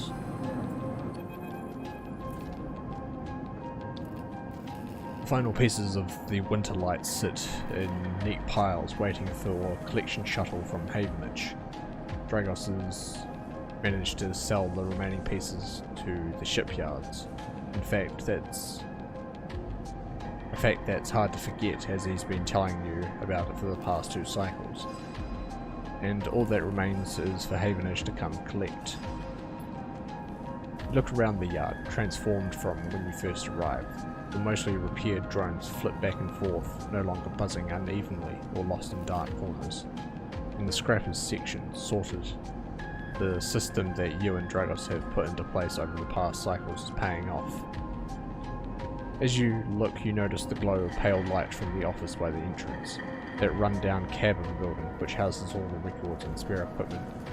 Dragos must be inside, and you get to your feet and walk over to find out when the shipyard collection crew will be here. Knock. Sleeper, come in. You swing open the door and walk in. Dragos is sitting at a small metal desk. The shipyards told me they'll be here soon, and then they'll hand over the chits and we are set. He writes something with a stylus on his slate, then shuts it off. Of course, we should talk about a bonus. He stands and turns to face you, his face placid. Look, I don't know when the next job is coming in, but this should tide you over for now. He opens his hands to reveal a stack of chits. Take them. Dragos presses the chits into your hand. I've been done well by you, and you've returned the favour. He straightens up and clears his throat. And you realise he has prepared what he is about to say. These chits are for you to take and do what you will with them. They are from me, and they are the last I'm going to give you. He pauses. There's no more work for a sleeper in this yard. He folds his arms. I'm sorry, but that's it. You stay in the container as long as you need, but the yard is done with you. He turns away to his terminal. What do you mean? Don't press me, sleeper. This is for your own good. The glassy apertures on Drago's headset betray no emotion. You need to stay away, sleeper. He pauses, considering his words. Trouble is going to follow you here, trust me. Am I in danger? You expect not to be? You escaped from Asin Arp. Dragos suddenly grabs you by the shoulders and drags you out of the office into the yard. He turns you to face a stack of pieces from the Winterlight, dissected, cut down, totally unrecognizable as a ship. You came through that, sleeper. That should have been you, chopped and stacked. His hand trembles on your shoulder. That is what happens here. We cut down broken machines and move them on. Well, I didn't cut you down, but I'm sure as hell moving you on. Moving you on before whoever killed that ship out there comes to kill me. What do you mean? He shakes his head. These ships, they didn't get decommissioned. They didn't break down in dry dock. You think they would look like that if they did? Someone ended them. That means someone tried to end you, sleeper. And I'm done waiting for them to turn up. We've had our fun, now it's time. Gives you a little shove. Go on. He turns and walks back to the office. That's it, he shouts, and goes inside. The silence hangs in the air, and you leave, with your pockets filled with clinking chits, and a strangely hollow feeling in your chest. Drive failed. Wait, really? Oh. Okay. But I got paid, so that's alright. Okay. Does that go down? It does not. Okay. Revive. I don't need to buy stabilizer yet.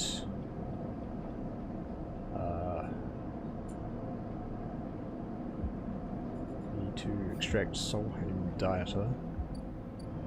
Which I guess I can do, because I have...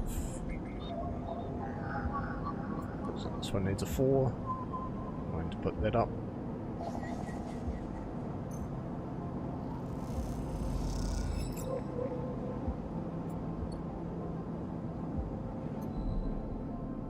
Okay, so the hunter's on me now, essentially.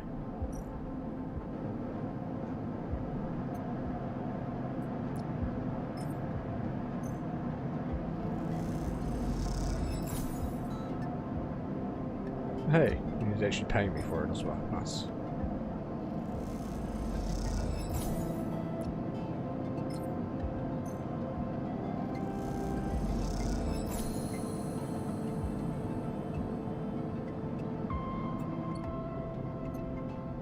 Alright, now we have a new thing with Feng.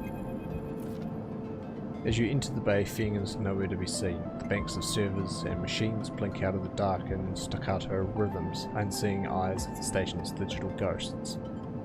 Shitheads, Feng's voice echoes from behind a stack, followed by the hammer of a fist on metal casing. Those snaky shitheads. Who's snaky? Sleeper! Feng's smiling head pops out from behind a stack. Just the emulated consciousness I've been eager to see. Come back here. Pick your way between the thrumming stacks. trying not to trip on the loose bundles of cables that blanket the dark floor. Fing is sat in front of a row of monitors, mounted to a stack. Tell me, Sleeper, what do you see here? Fing waves at a monitor to his side, glowing with pale lists of information. You lean in closer, looking for the links in the data. The tables seem to be filled with personal information. Names, genders, dates, ID numbers. All the markers of institutional records. People. People, yes, but whose people? Solheim? Bingo, he taps at the terminal. I pulled these from the old data you brought in. All employees of the Eye's original owners, and he leans past you and scrolls the list down. This one. This is a snaky shithead. He stabs at the screen with a finger. The name reads Hayden Hurst. Friend of yours? Fing gives you a sideways look. Funny you should say that, Sleeper. He drags a stool out beside him and motions for you to sit. There just so happens to be a Hayden Hurst in Havenage. He waits for your reaction. In Havenage? That's right. He's right here on the station now. Fing leans back in his chair. Just think about it. Decades ago, Harden worked on this station as Fing leans across to look at the monitor. Senior Strategic Operations Executive. Fing raises his eyebrows at you. Our Harden was keeping the money coming in for Solheim. He defined priority growth initiatives by making sure the extractors they contracted out to were hooked into a system that outsourced all the risk and kept the profit. Good old Harden shuttled thousands of Palladium Rush workers into an infrastructure which meant that their cut of the work they did went straight back to Solheim. How do you know this? I grew up here, Sleeper. This is my history. I'm a child of the collapse. Fing turns back to the screen, staring hard at the strings of code flickering by. Before I was born, my parents were Solheim contractors. They ate in Solheim canteens, worked on Solheim ships. They breathed Solheim air and slept in Solheim beds. Fing's voice rises as he speaks, his hands fists on the terminal edge. And the work that paid for that existence? Cycles of hard extraction out on the belt? Solheim took their cut. This was a company town, so to speak. My parents were just another in the long line of freelance contractors, willing to risk their lives for a shot at anything other than poverty. Disposable. This guy, stabbing at Harden once again with his finger, strategized all of that. Did the sums, and then, somehow, thousands and thousands of cycles later, is still going, still here, crawling in the walls like some shithead snake. Survived the revolution. Surely it can't be him. Fing relaxes a little. Who knows? He turns to you and smiles. So we're going to find out. Harden is now a big shot in the shipyards just a few degrees back, around the eye from here. Fing brings up a map of the lower eye. Havenage might be born out of Erland's revolutionary zeal, but a flat hierarchy it is not. Harden happened to float to the top. Fing zooms in on the far yards. Fing grimaces. The thing is, I don't have access to those systems. The shipyard crew is pretty paranoid and they don't like anyone from systems digging around in their stuff. Plus we need more than just the name of a Solheim executive. We need proof. Fing holds up a thumbnail-sized drive. That's where this little creation of mine comes in. I call it a ripple worm. He turns the drive between his fingers. It'll rip through any digital storage and spin out a silken thread of filtered data. This one is set on the scent of Hayden Hurst. He hands it over. Getting into the compound might be tricky. Bing puts a hand on your shoulder. But you, however, have a particular knack for remote access. Fing grins. If you can extract yourself a Havenage cipher from a Havenage agent, they sometimes carry him among their data caches, you can crack open the compound's network and slot the worm in through any open port. You'll never even have to go near the shipyards. So what do you say? You up for it? What's in it for me? Rooting out a corrupt snake not enough? Find the information and I'll start work on this tracker of yours. Feng scratches his chin. Anything the worm gets, it'll send back here to me. There's something wrong here and I aim to get to the rotten core of it. You leave Feng, digging through data, among the wires and machines of the old station. As you walk out, you try to imagine the eye as it once was, a vast machine running smooth and strong, directed by people like Hardin. A vast Solheim-built machine into which thousands poured from the surrogate systems looking for a new life. The hope of a better future, engineered to line someone else's pockets. It's an idea you are intimately familiar with. You think of Hardin, still alive, still part of this place, and wonder if the past is ever truly past. Hack a Havenedge agent to get a cipher.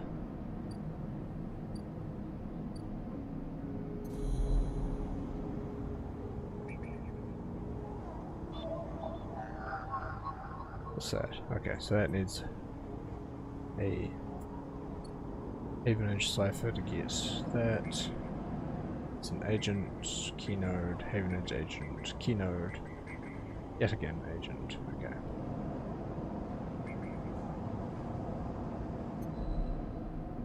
Okay, how do we want to do this then? That should come in shortly. You guys are still here, huh?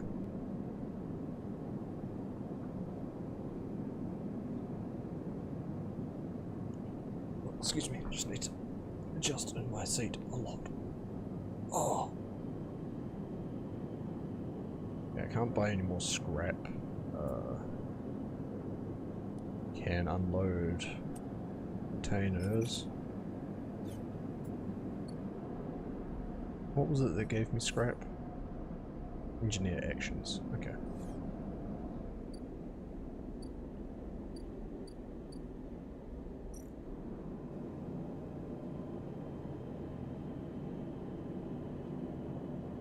Okay, you know what, I have the money to pay the toll here, so I can just get through and, you know, have a look around.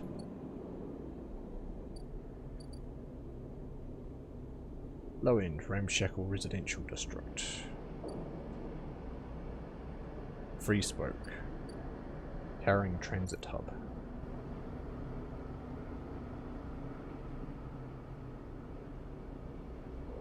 Let's see, the Spoke is layer after layer of dense urban fabric. The only way to explore it is vertically. Into the Spoke or scale the Spoke.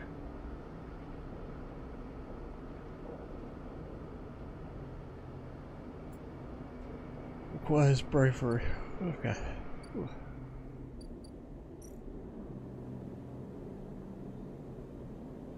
Let's see. An engineer. No one knows you here. You'll need to change that if you want access to low end residents and facilities.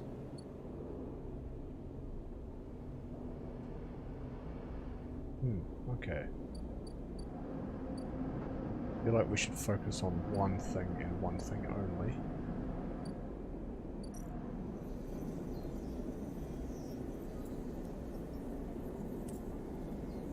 We're halfway on this. We don't have any scrap to sell yet.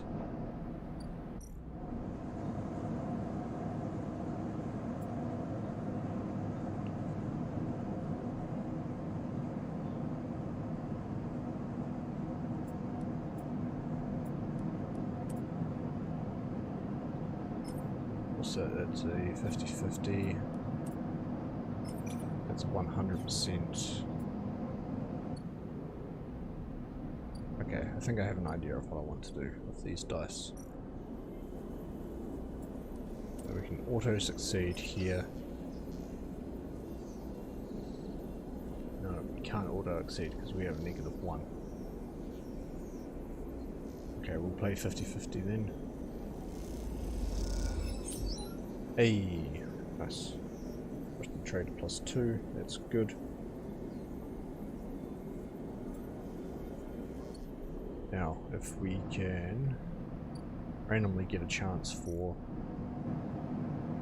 scrap from this engineer, then we can sell it for that 1 point we need. Negative outcome. Shit. Okay.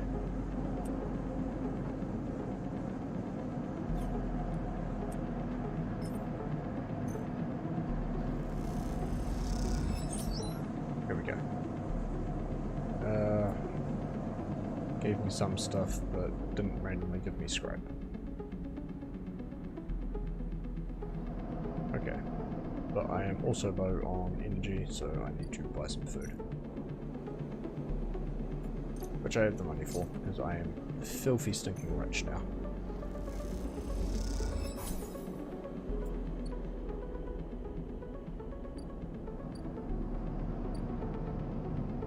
Alright. Empty container and sleep.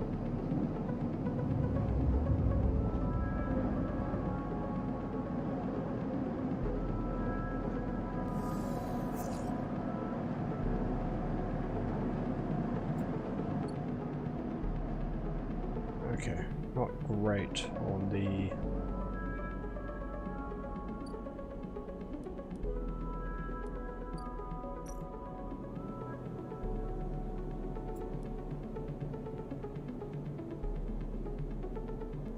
okay.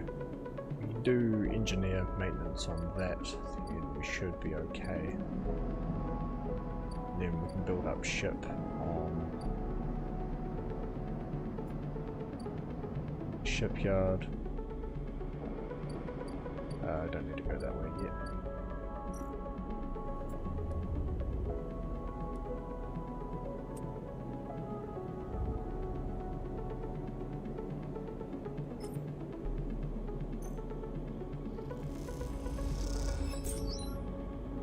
Hey, random scrap item, nice.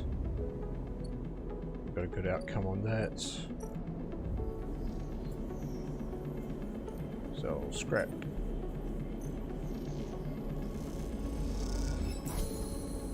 And we are now a trusted trader. Port fabricator. Fabricate ship mine. Ship mines can be built from, cannot be built from scratch, but if you have enough salvage fragments, it can be reassembled with a fabricator. Okay, so I need 3 of those. So now that's unlocked, I have an idea of what to aim for when this arrives. Okay, shipyard.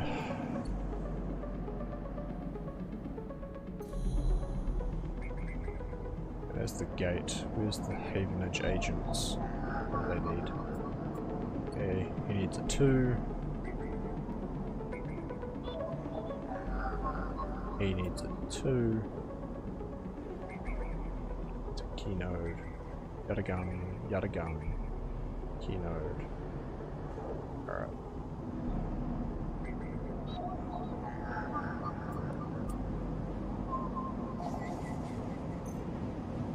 Give me the data. Give me Havenage data. Havenage cipher. Okay.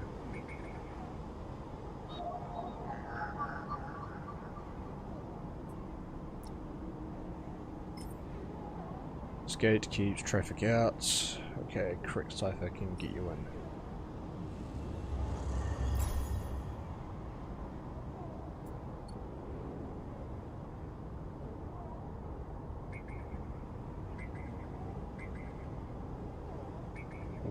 H33, huh? Okay, and it wants the Ripper Worm.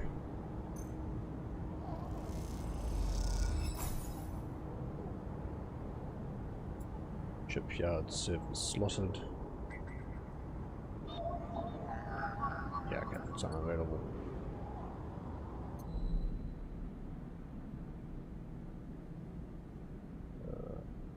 Yeah.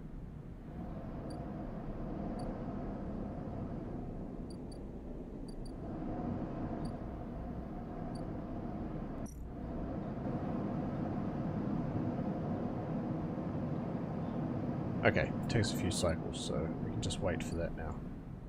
Cool, cool, cool. That's a passive one. Okay, back to the shipyards then. Get 100% for that, so we can haul.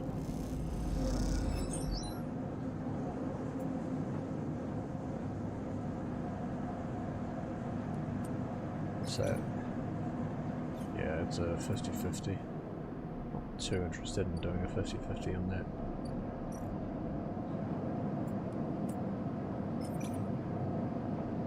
Oh, we'll try this perk.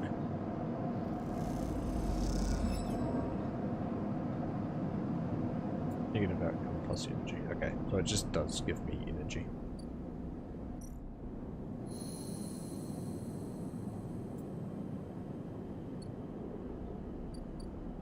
Okay, that's danger. Yeah, not going to play the exchange. Wingy Express. Noodle factory and delivery. This is new. Wingy has a kelp stack in the basement and he makes noodles from the seaweed. He doesn't pay much, but he'll feed anyone who does a shift.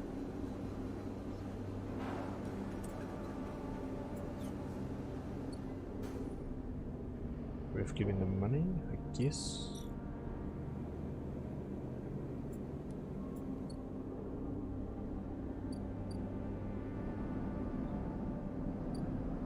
There is the rotunda as well.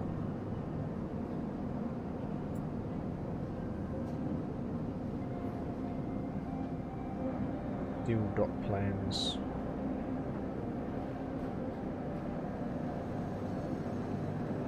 Probably want to use a 6 on that, I guess. Alright, let's deliver. Let's pick up some noodles and get some money, I guess. Yes, we can for number 1. Negative outcome, +1 energy. Okay. Not too bad.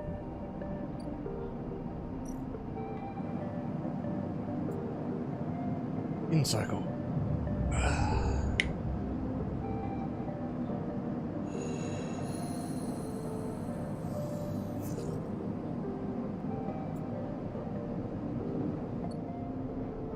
Okay, we do have a. So we have 2 3s and a 6. It's pretty decent.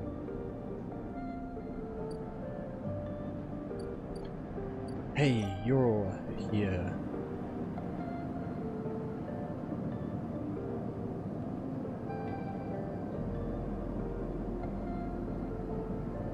Skill upgrade required. Okay. Buy ship mind fragment. Or 120.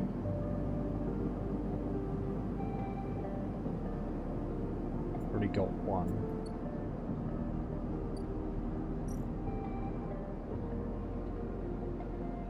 Okay, that's not back yet. Okay.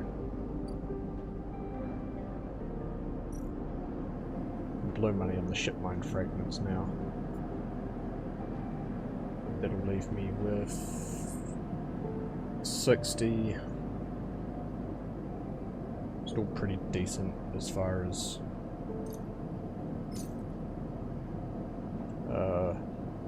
durability goes. Should be able to afford.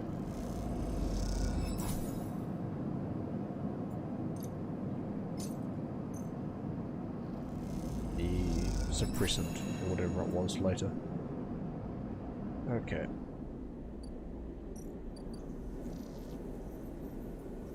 Alright.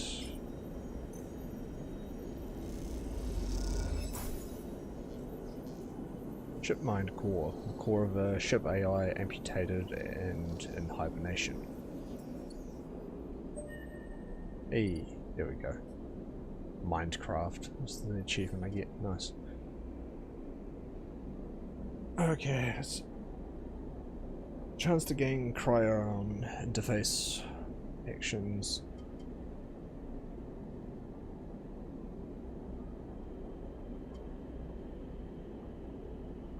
Chance to gain energy after any engage action.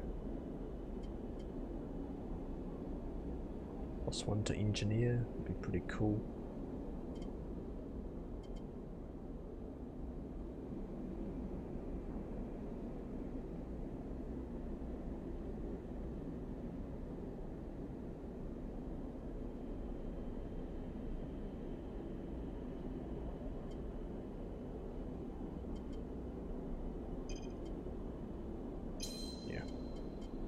Upgrade that.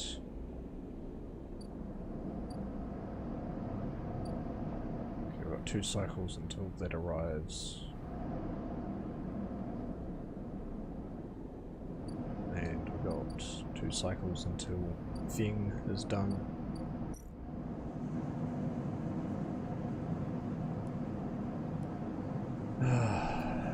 Engineer.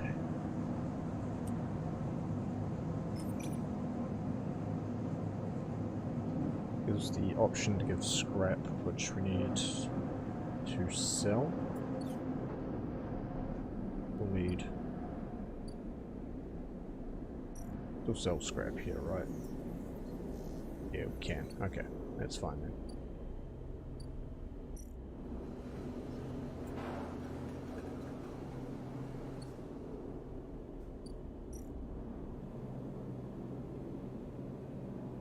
And that gives...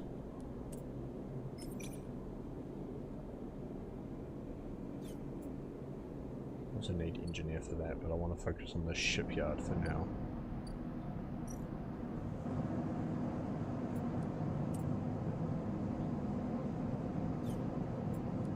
Please accept it. There we go. Da-da-da-da-da.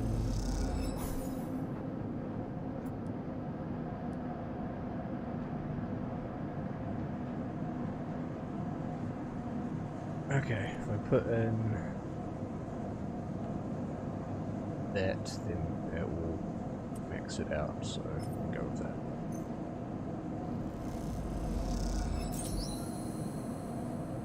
Random scrap item, good.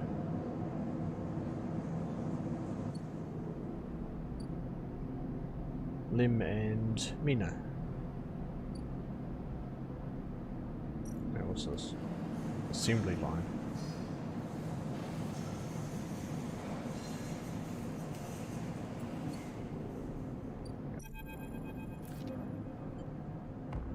From the walkway, the sidereal horizon looks impossibly vast. A landscape of plating and frames. All along her flanks, torches flicker, drones maneuver, arc lights glint. A sense of scale of industry. It's both stunning and strangely unsettling. From the walkway, she's quite beautiful, I think. You turn to see a figure a little way down the walkway, leaning at the railing. He is thin, ragged, his work gear poorly fitting and loose. The torches of the sidereal horizon flicker in his eyes as he turns to you. Lem. He leans back from the rail, revealing a child standing beside him, staring out at the ship. And this is Mina. He adds with a smile. Hi, Mina. She stares and tucks herself behind Lem, who dutifully picks her up. She's a little slow to trust, aren't you, Mina? She buries her face in the folds of his overall. Mina looks out from Lem's chest, a dark brown eye twinkling among the rough material. You're working on her then? Lem asks eagerly, gesturing to the vast ship, or just admiring. He shifts Mina's weight to his other arm. Working. Me too, me too. Flashes a Havenage pass. I knew it just to look at you. I mean, he stumbles a little over his words, not wanting to be misunderstood. I mean, you look like a worker. She's Mina's and might take her out of this place. Our escape vector, so to speak. The ship? You haven't heard? Anyone who takes a Havenage contract on the sidereal horizon will be entered into a draw for the transit support crew. We won't be able to sleep the journey, though. but a couple of decades of service will be nothing for me and Mina if it means landfall on a new world. He winks. Decades? It's a long trip. He straightens up, stretching his back. It's a colony ship, friend. Salus Foundation is sending thousands of people to settle a system well outside the reach of the core worlds. It'll be totally independent colony. No surrogacy, no corporations. Why is it here? Why build it here, you mean? He grins. Don't ask me. I know as much as Mina about that. He ruffles Mina's hair thoughtfully. I suppose many corporations weren't too happy about breaking with the idea of surrogacy, setting up somewhere without it feeding back to the core. Maybe Salus got locked out of the corporate shipyards and had to go begging for somewhere to set up. Homeless, just like Mina and me. Mina responds by pushing his hand away. Daddy, she whispers. Food, pulling an exaggerated grumpy face. She glances furtively at you as she plays with a set of dog tags that hang from Lem's neck. I'm just chatting a little, Meanie. Give Daddy a sec. He turns back to you, and you suddenly notice how tired he looks. I'm not on the Havenage crew yet, but I'll work my way in. You can do that too, friend. We have to stick together. He smiles a little shakily, and you wonder how long he's been working to break into the official shipyard crew. Yeah, maybe. He looks out at the sidereal horizon, as if trying to pull energy from those flickering torches from the vast hull. We've got a holdout, okay? You aren't quite sure if he's talking to you. It's how it works. While he stares out, Mina catches your eye curiously. You agree, Mina? She straightens up and meets your eye. Daddy loves me, she says stubbornly, daring you to question her. Lem smiles and lifts Mina. That's it. We hold on. He smiles sheepishly at you. We're just a couple of softies, isn't that right, Mina? He sets her down, standing by his side, and she clings to his leg. Gotta go feed this one. She pats her back. Maybe see you on a shift, huh? She turns and they walk away down the walkway, away from the shipyard. You see them talking, and then moments later, Mina turns around and stops. See you, robot! A shout echoes down the hallway, and she flashes you a parting smile. Aww. Before running to catch up with Lem. You watch them a little before you turn back to the impossible scale of the sidereal horizon. A ticket out. Ooh, a new drive. Win a sidereal ticket. Revive, Barlet bottles, stabilizer, which is fine. Get the mushrooms. Done that one. And we're waiting on that one. Okie dokie, then.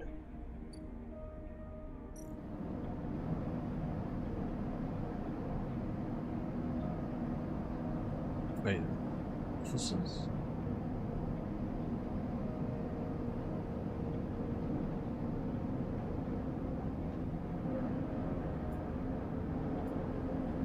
okay, we've got scrap components and a ship mine core.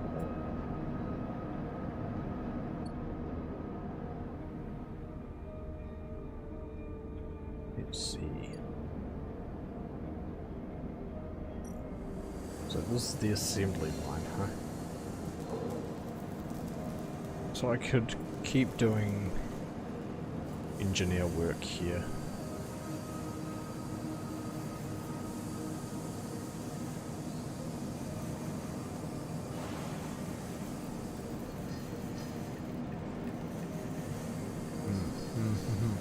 I see.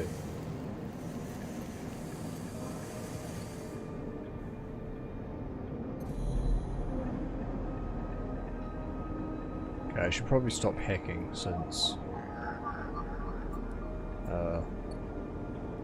you know, they're out there, or the hunters out there. To work on the... What are those mushrooms?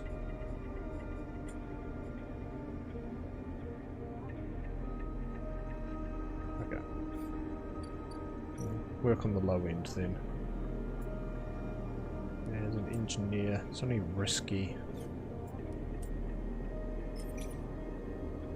I can spend one here to see how it goes.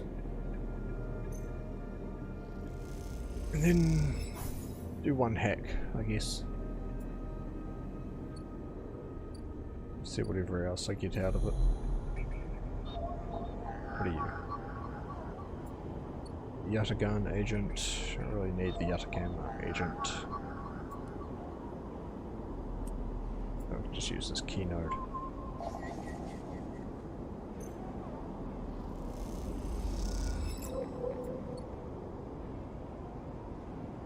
Okay, and the hunter will be on me next.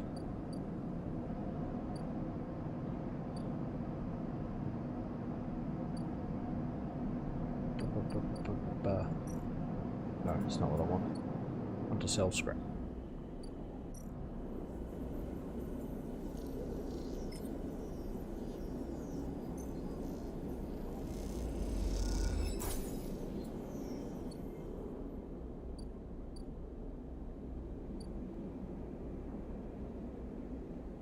Do I want to buy...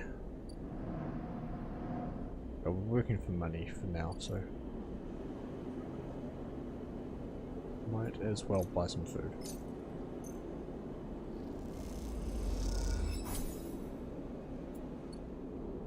Here we go.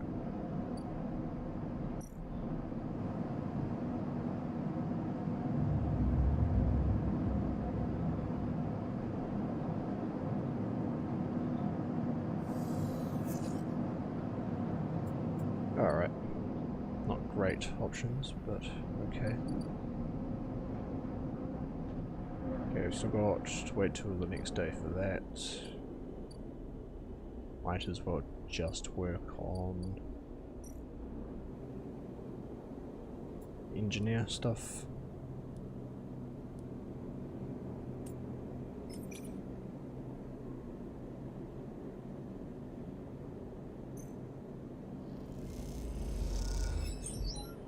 Hey, nice.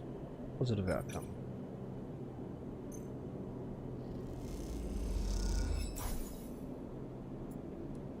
Nice random scrap item. Say 50-50. Nice. 50-50 is good. And once more. Negative outcome. Minus energy. Damn. New drive discovered. Build a home. There's a derelict unit in low end that remains unclaimed with lots of scrap. You could work a little. It could be yours.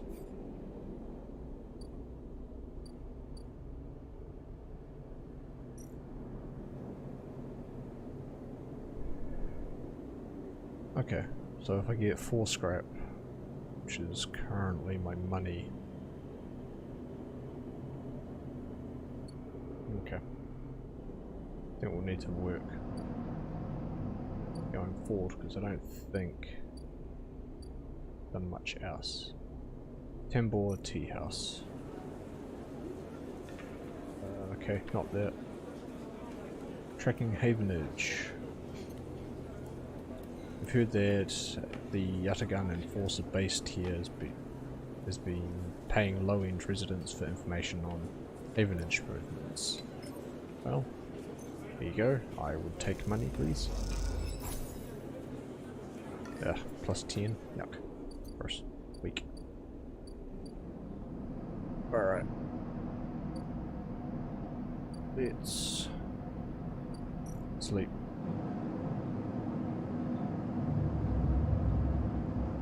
Just have to go hungry today.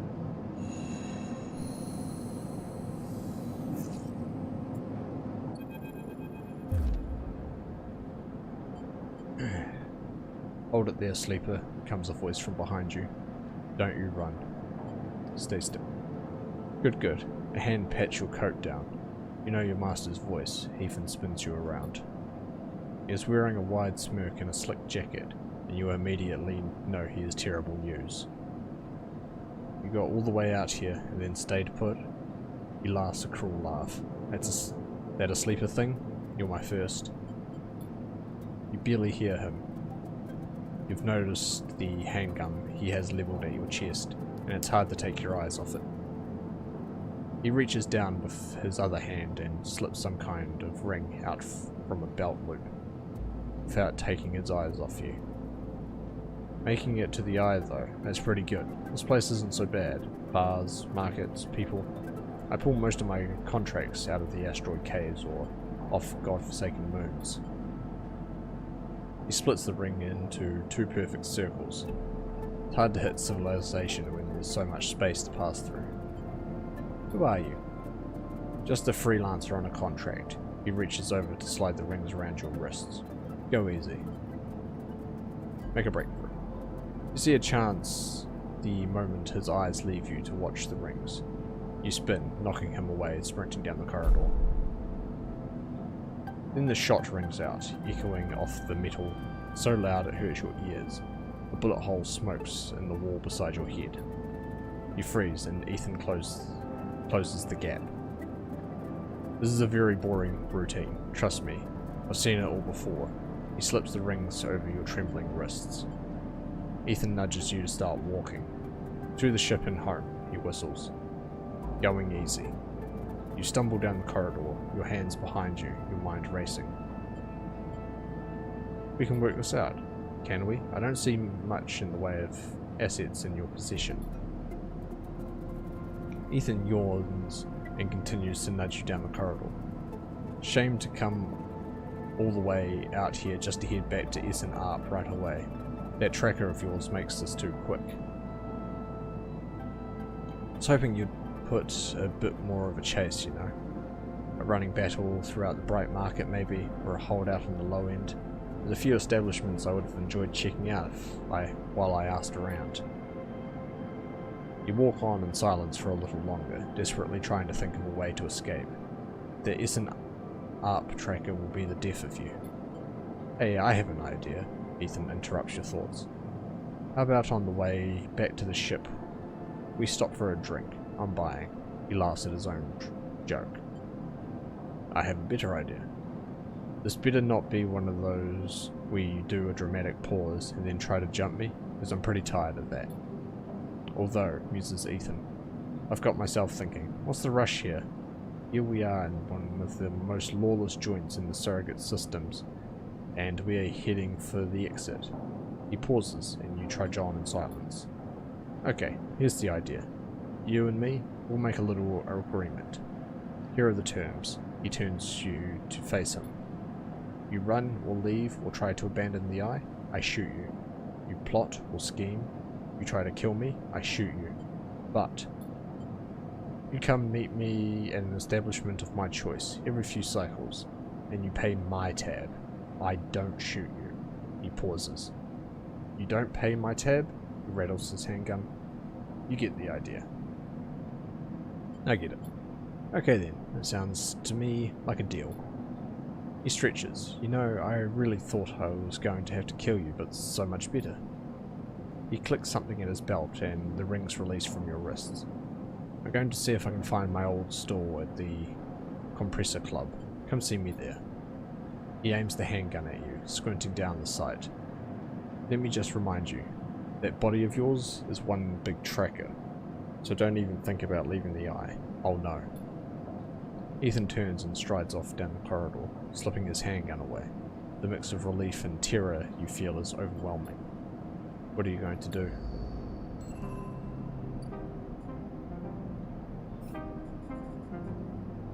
Pay Ethan's tab. Alright. Here is his tab. Okay, that's Feng. We can go talk to him in a minute. There.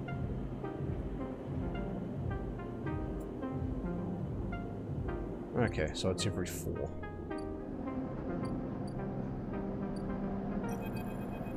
Feng. As you arrive, Feng comes striding towards you, taking you by surprise. Let's go, Sleeper. And he puts a hand on your shoulder and turns you back the way you came. Follow his lead. He steps into the passageway, guiding you down ring towards the shipyard. Sorry for the hurry, but we have something of an opportunity. That data you ripped, Well done, by the way, he grins. Tells me Harden is making a rare inspection of the sidereal horizon this cycle. It's a perfect chance to confront him outside of that compound he hides in. Bing takes a sharp turn into a dimly lit side passage. Confront him? That's right, it's the perfect time. Fing slows and slips into a dark service tunnel where, somewhere in the black, a water pipe drips. It's him, Sleeper. The same Harden Hurst. Alwern ripped out decades of records that mention him by name, an entire trail of documentation from the first days of the Solheim collapse until now. He rode out the whole thing, slipped into Havenage when it first broke off from the Union. He paces in the tunnel, a hand rubbing at the back of his head. I need you to understand something about Solheim, Sleeper. I don't know what you know about the collapse, but it wasn't as instant as it sounds. I wasn't like Solheim was here, running the station one day and then next Elrond's Union took power. Back then, Solheim knew this place was slipping away from them. As the Palladium market collapsed, they tried to keep the contractors here working. The pay got smaller, the costs got higher. People like my parents were forced to work non-stop just to keep a berth on the station and water in their tanks. Solheim squeezed every last worker until the mistakes, the accidents, were coming in non-stop, and as new waves of contractors came in, desperate to work, Solheim welcomed them, taking bribes instead of checking pilot licenses. The whole time Solheim was folding up, dragging into court cases and the central systems, while the severed limb of the station could still desperately tried to take all it could. The riots came after the collision at Dock 2. A young pilot, his MEV overloaded with palladium, miscalculated his trajectory and took out a section of the ring. Hundreds died, thousands panicked. My parents told me people were terrified, and that blame fell squarely on Solheim. People like to tell stories about Elrond, how he brought the factions together, spoke to the crowds, turfed out Solheim. Maybe that's true, but my mother, pregnant with me, locked herself in their MEV and welded it to the dock, while my father joined the improvised crews trying to seal up the ragged edges of the gap. Never came back. Bing pauses in the dark. They sealed it up though, and by the time they did, Solheim was gone, abandoning every one of us to the black. Apart. Fing finally turns back to you, now, his eyes burning, from shits like Harden, shits who held their place, rode it out, and slipped into the new structure like nothing had changed, standing shoulder to shoulder with those they had exploited at every step. Bing starts walking again. That's why I can't just let him strut about the shipyard. This time, his past catches up with him. How's he still alive? Clearly you don't know much about executives. That kind of power comes with certain benefits. Fing rejoins the main passageway, which is now wide and glass-roofed. Through the ceiling you can see ships in mid-construction, their flanks lit by flashes of plasma torches. The entrance to the shipyard is ahead. Let's go. Bing grins. Let's go show the shithead some consequences. He strides to the shipyard entrance and pushes through the doors. A web of corridors lead through the complex, snatches of the construction bays always appearing through windows. Ships are suspended like whale corpses, skeletal, imposing. Fing seems to know exactly where he is going, and before long you cross into a huge dry dock, locked to one side of the sidereal horizon. A network of platforms and scaffolding cling to the ship's hull, filled with workers and equipment. The sound is stretched out by the vast space, so that the welding, cutting and sealing seems to come from everywhere at once. Both you and Fing spot them at the same time, a group walking slowly across a gantry, and at the front 2 men, one gesturing towards the ship, and the other, stick-thin, cleanly dressed, with a shock of grey hair. Harden. You and Fing say his name in unison, and Fing sets off up the staircase to the gantry, with you following behind. As you come to the same level, the group is passing closer, the foreman gesturing to the work being done throughout the dock and Harden nodding along. "Hardenhurst," Fing shouts across the noise, taking you by surprise. His voice bounces and comes back in a rippling echo. The figures turn. "Yes?" Harden asks quizzically, raising an eyebrow. He glances between you and Fing, and you see his gaze linger on your body, unsure of why a sleeper might be in this place. "You are a traitor, Harden, a Solheim executive who tried to hide here, among its victims." Fing's voice is steady, strong. "You stand for everything the Eye was rebuilt in the shadow of, against everything Erlen stood for, everything Havenage stands for. You have no place in this station." For a moment, stillness descends on the group, as if everyone was held in place by the rattle of construction. Harden laughs. "Well, good to meet you too." He glances around at those around him. Some are smiling, the others nervous. "You are from the systems branch, are you not?" asks Harden, inspecting Fing's clothing. Fing turns to the foreman. You need to call your security. This man is a corporate agent." The foreman glances between Fing and Harden, his hands drumming at his sides. Harden leans towards him and says something inaudible. The foreman nods. "This isn't going well. Say something." Fing holds up a stick of memory. "You guessed right, I am systems. I have records that link you directly to Solheim. Right here." He turns to the foreman again. "So once again, I am asking you to take this man into the custody of the shipyard." The foreman remains still. Harden's voice is calm, measured. "If you have such data, why hasn't it been submitted at the members' meeting for proper review?" He shakes his head. "I have nothing to hide, unlike a man who does not announce his name, who enters my shipyard with corporate property in tow, and tries to turn my own men against me." You hear it now, the echoing sound of boots on walkways, coming from all angles at once, and then settling behind you. "Please," says Harden, "submit the data through the correct channels, then we can talk. For now, however, you must leave." He gestures behind you to the security detail, their hands on boxy black sidearms at their sides. Fing spits.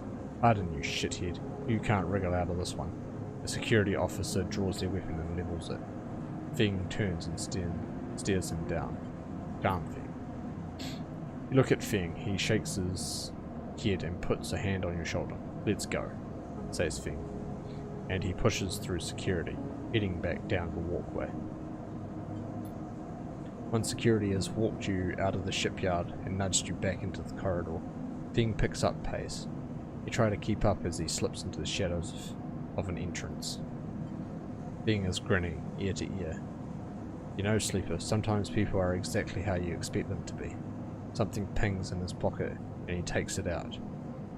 On the slate, a web of connections start drawing itself out, stretching to a set of points around the ring. "Got him," mutters Fing. "What is that?" "That, Sleeper, is something our worm added to Harden's personal slate. We are tracking his outgoing messages." Fing's grin looks ghostly in the uplight of his screen. The old ways are best. Spook him good enough and they'll give the game away. He jabs at the slate, and you see the web is being drawn over a map of the ring, lines bouncing from point to point. All these dots, these are Harden's buddies, the ones he's messaging right now, and we are going to find them all. That was on purpose? Of course, Harden isn't working alone. We need the full set or nothing. Fing glances around and slips the slate back into his pocket. "We better split off now, Sleeper, but this is exactly what we need. Good hunting." With a pat on your shoulder, Fing drifts away back into the flow of people around the shipyard entrance. You watch him go, unsure whether to be angry or impressed. "Motherfucker, remove that goddamn tracker, please."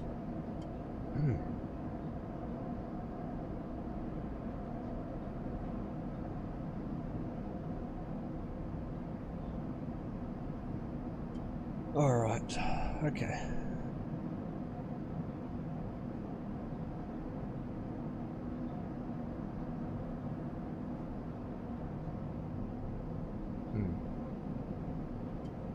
Use scrap itself at home to repair. Of course, those are all +2 stuff.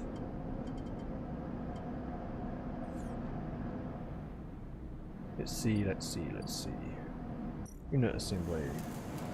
This is for working, right?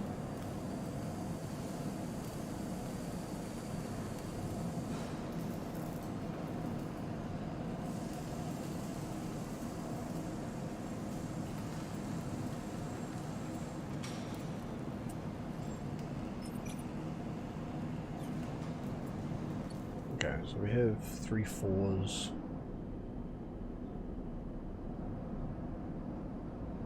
I do need money. I need the scrap as well for this apartment. What's in here?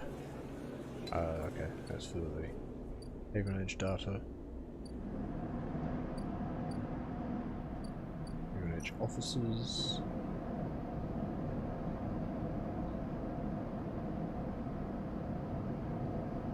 Tracking supply and tracking yet again. Okay, that's fine.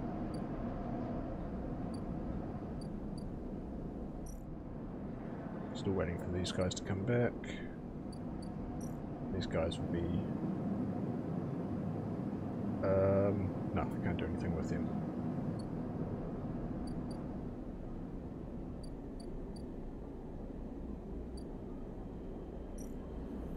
Could sell that for money, but I'm saving the scrap.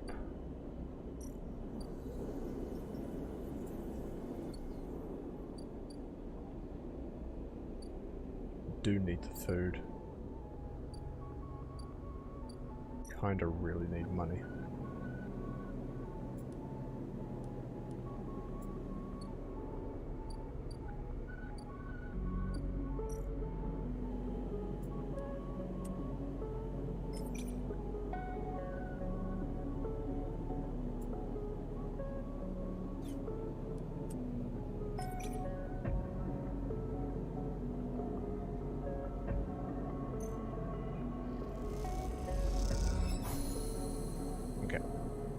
That's the outcome I wanted. Kester, curious data fence. A cross between 2 walls of units. One of the cavernous streets at the corner of the low end. The pressurized bridge is full of the clack of Tavla, shouts of children, the whir of elf ear filters. Sleeper, you turn to see a man sitting at the Tavla table alone, somehow untouched by the hustle and bustle of the people around. He gestures to the stall opposite side of the table. Sit. Sit at the middle stall and he starts setting out the board with counters, or at least the filter caps low-enders typically use in their place. Kester, he says, by way of introduction, looking over his glasses. Night or day? He asked, gesturing at the caps, crudely sprayed white and black.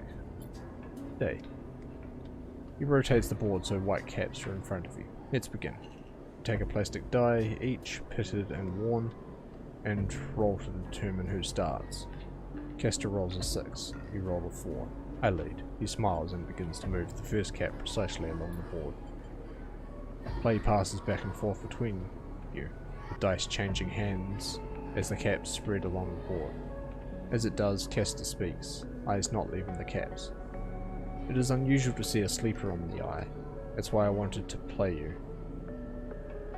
You take your turn, rolling a 5 and a 6.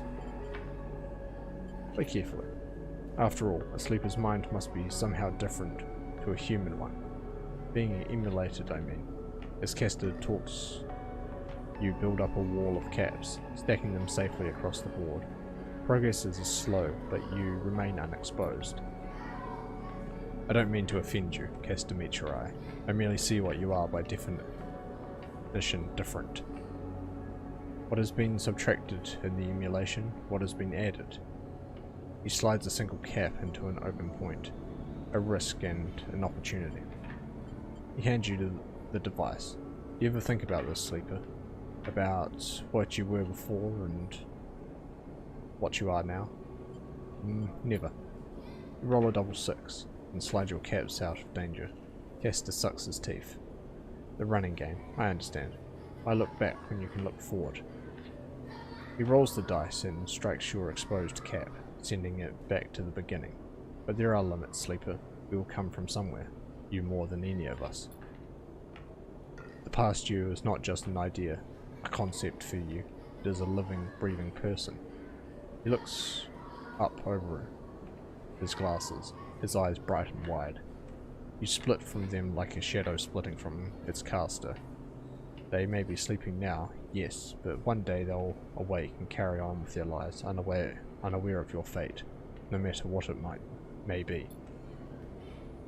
He hands you the dice, smiling. You are a branch severed from the main trunk, an offshoot who refuses to die, so to speak. You roll again, under pressure now, trying to slip your caps out from under Castor's before he solidifies control of the game. So what I am curious about is how you see yourself in all of this, Castor asks. What does this tangle of truth makes you? Driven. Castor laughs. That much is obvious, Sleeper. I can see it in your eyes. You are eager to make this count for something. Castor looks away through the glass to the crowded units on all sides. But driven towards what? He starts removing caps. His home board is now full. Is there an end here, or just endurance? You try a few more rolls, attempting to get back in the game, but Castor clears his home board with a sense of the inevitable. He has known he was winning for a while. I fear I may have pushed too far. He slides another cap from the board. I apologize. My curiosity has a habit of getting the better of me. You roll to return the cap to the board, but all the spaces are blocked. Castor claps his hands apologetically. You play well, really. Your weakness is not your game. He smiles warmly. We have much to learn from each other. He slides his glasses back up his nose and sits back. I feel we could share knowledge, ideas, perhaps even data. His eyes glint with that last word. To our mutual benefit. He slides his final cap from the board. It is over. He has won. I'll see. Please. I don't want to make you uncomfortable. He holds up his palms. My intention is only to help you endure here, and if I am able, feed my curiosities. The game over, you notice the bustle of the walkway once more. The call of children, the deliveries, arguments and reconciliations. They wash over you as you stand and leave. Castor nodding goodbye as you do. Crossing the walkway, you replay the moves of the game in your mind, looking for an opening you sure was there.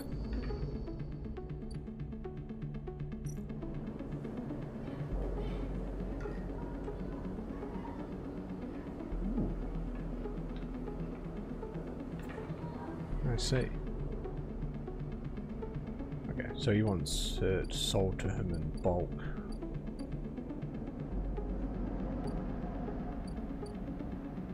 Okay. And then, am I getting paid for this engineer work?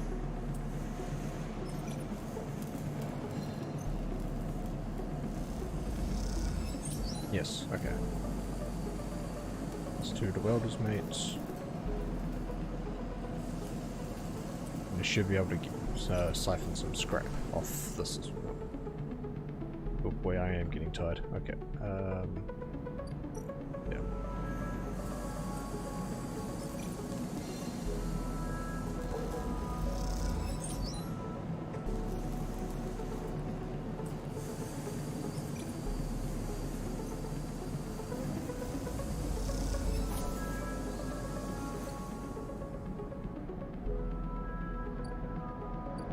Okay, we have enough for...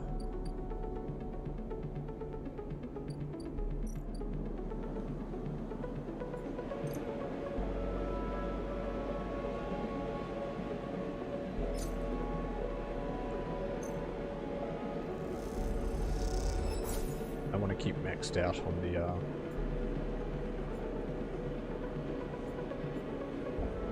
Oh, okay.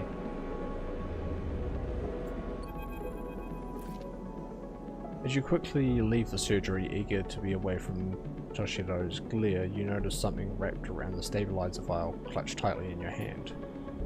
You open your hand and a thin film marked with holes and signals unrolls, and sigils unrolls from around the vial. At one end it has a hard metal strip, a handle. Inspect the film. Hold the cloudy film up to the light, perforated with an ornate pattern of holes. You can make out a word among the markings, passkey. Is this an entry key for somewhere? Inspect the handle. The metal handle was worn and pitted, but you can see a set of numbers imprinted into it. 207F, then crudely scratched into the handle at some later date, low end. For a moment you consider going back to the surgery to return the key, and then quickly think better of it. Did Sapine want you to have this, or is Toshiro passing on a message? Time to head to low end and find out.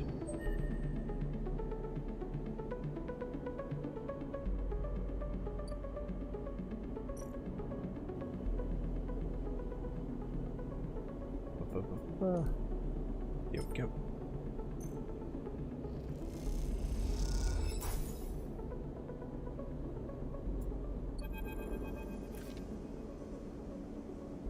As you push the door open, the automatic lights flicker on inside the apartment. They reveal yellowing plastic panels, the curved shape of wall-mounted utility units, and the detritus of routine life arranged on every surface. You step inside, clicking the door shut behind. The amber light of the aging fixtures glaze everything with pale orange. The work surfaces hold a variety of objects, indistinct in the dull lighting. The pale blue light drifts from the doorway at the end of the room. Inspect the surfaces. Smudges through the thin layer of dust suggest a recent, rare and hurried visit. They trace a path to the water dispenser, the auto wash, then to a cabinet still half open. On the shelf sits an empty pill case. You cross the cramped utility room with its auto wash dispensers, water closet towards the doorway. Through the doorway is a dark, warm room, lit only by the faint glow of a terminal screen. Inspect the room. A bunk is tucked into the wall. The blankets ruffled, a wall desk glitters with rows of vials and containers. The briefcase slab sits open, loaded with rows of reagents and compounds you do not recognize. In comparison, this room is clean, ordered, controlled. As you approach, there is a crackle from somewhere in the dark. Sleeper, Sabine's voice shakily echoes through the apartment. Welcome to my home. I'm sorry I can't be there. I have had to make alternate arrangements. You hear rattling noises, static. I was able to record this message, but I don't dare show my face. Something is happening within Yatagan. I no longer trust them.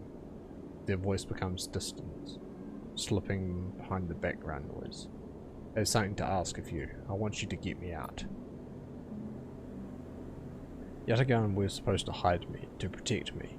After everything happened, I was desperate, and then after that I was too tired to care. A noise, like waves, passes over the recording. But I'm done with them now. I want out. Screw the debt. But I need insurance. Something I can hold against them. I have my suspicions, but I can't be sure. I need information, and as you know, you need me. A pause, something clicking in the dark. This isn't a threat. You have to understand my position here. Another pause. I know sleepers. I have been here before. I can help you, but not with Yatagan's noose around my neck. Give me the data, give me the information. Give me something I can use against Yatagan, and then I can get out and you can get what you need. Please. Waves of static cut into Sabine's voice. Bring it here to my terminal. I'll get to it when I can. You look around the tiny room and try to imagine Sabine living here, working at the desk, sleeping in the bunk, blinking into the terminal in the dark. The recordings cut to static, filling the room with white hiss and silence. You turn away and leave, the door clunking shut behind you. Back in the corridor, you notice the scrawled graffiti of a blade on the opposite wall. Yatagan. You feel yourself being drawn into something you don't quite understand. New drive, huh? What is it? Gets the bean out. Need your help to escape. Okay. It needs me to hack Yatagan. Okie dokie, I'm going to start starving because I can't afford food.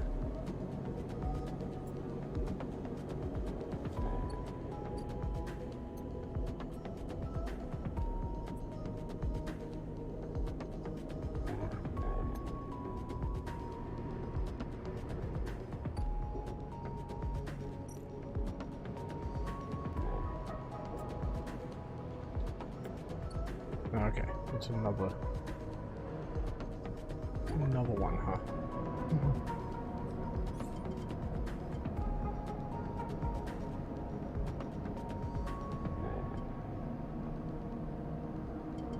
Okay, so it's an engage with Endure interface.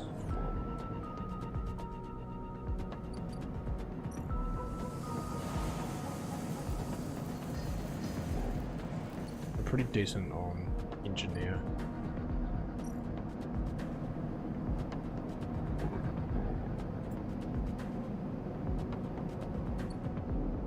I could sell the scrap I've got for enough money to eat today to refill energy. Yeah, okay, I'm gonna have to do that. Start.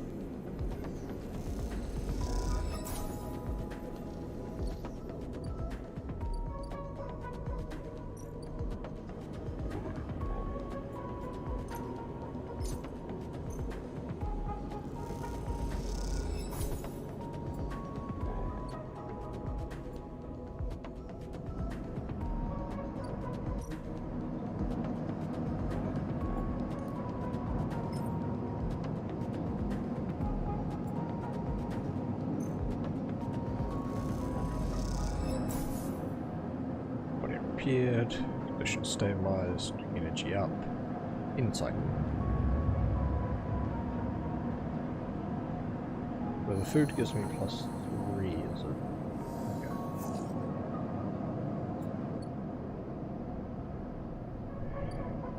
And I think that was auto-saving. Right, leave.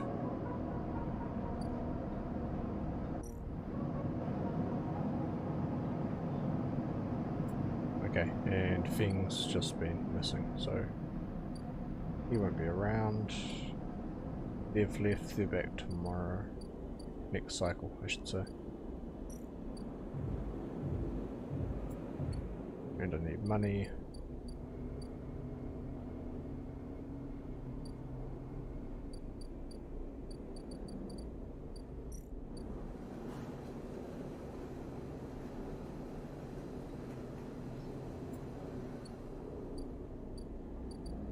Do need a bunch of money.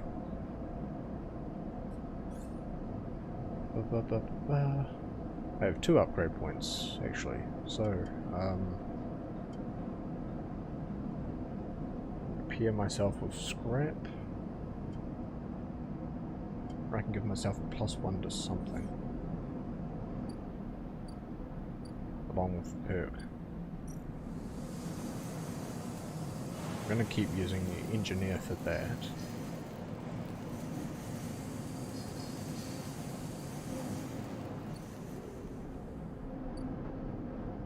So if I keep putting engineer points into that, I'll keep getting scrap while I'm at it.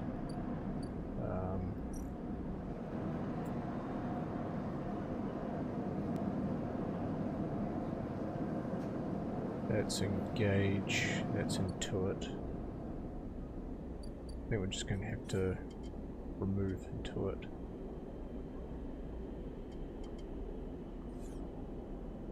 But if I continue to engage the rotunda,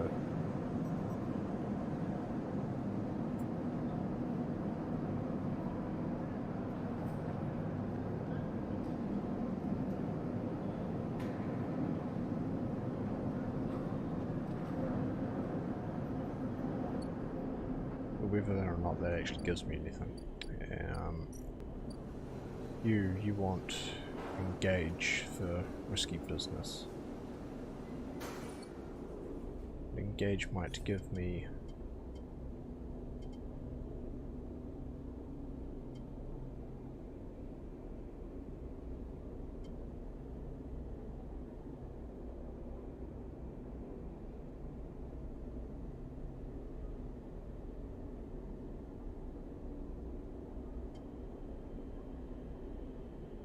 gain energy after any engage,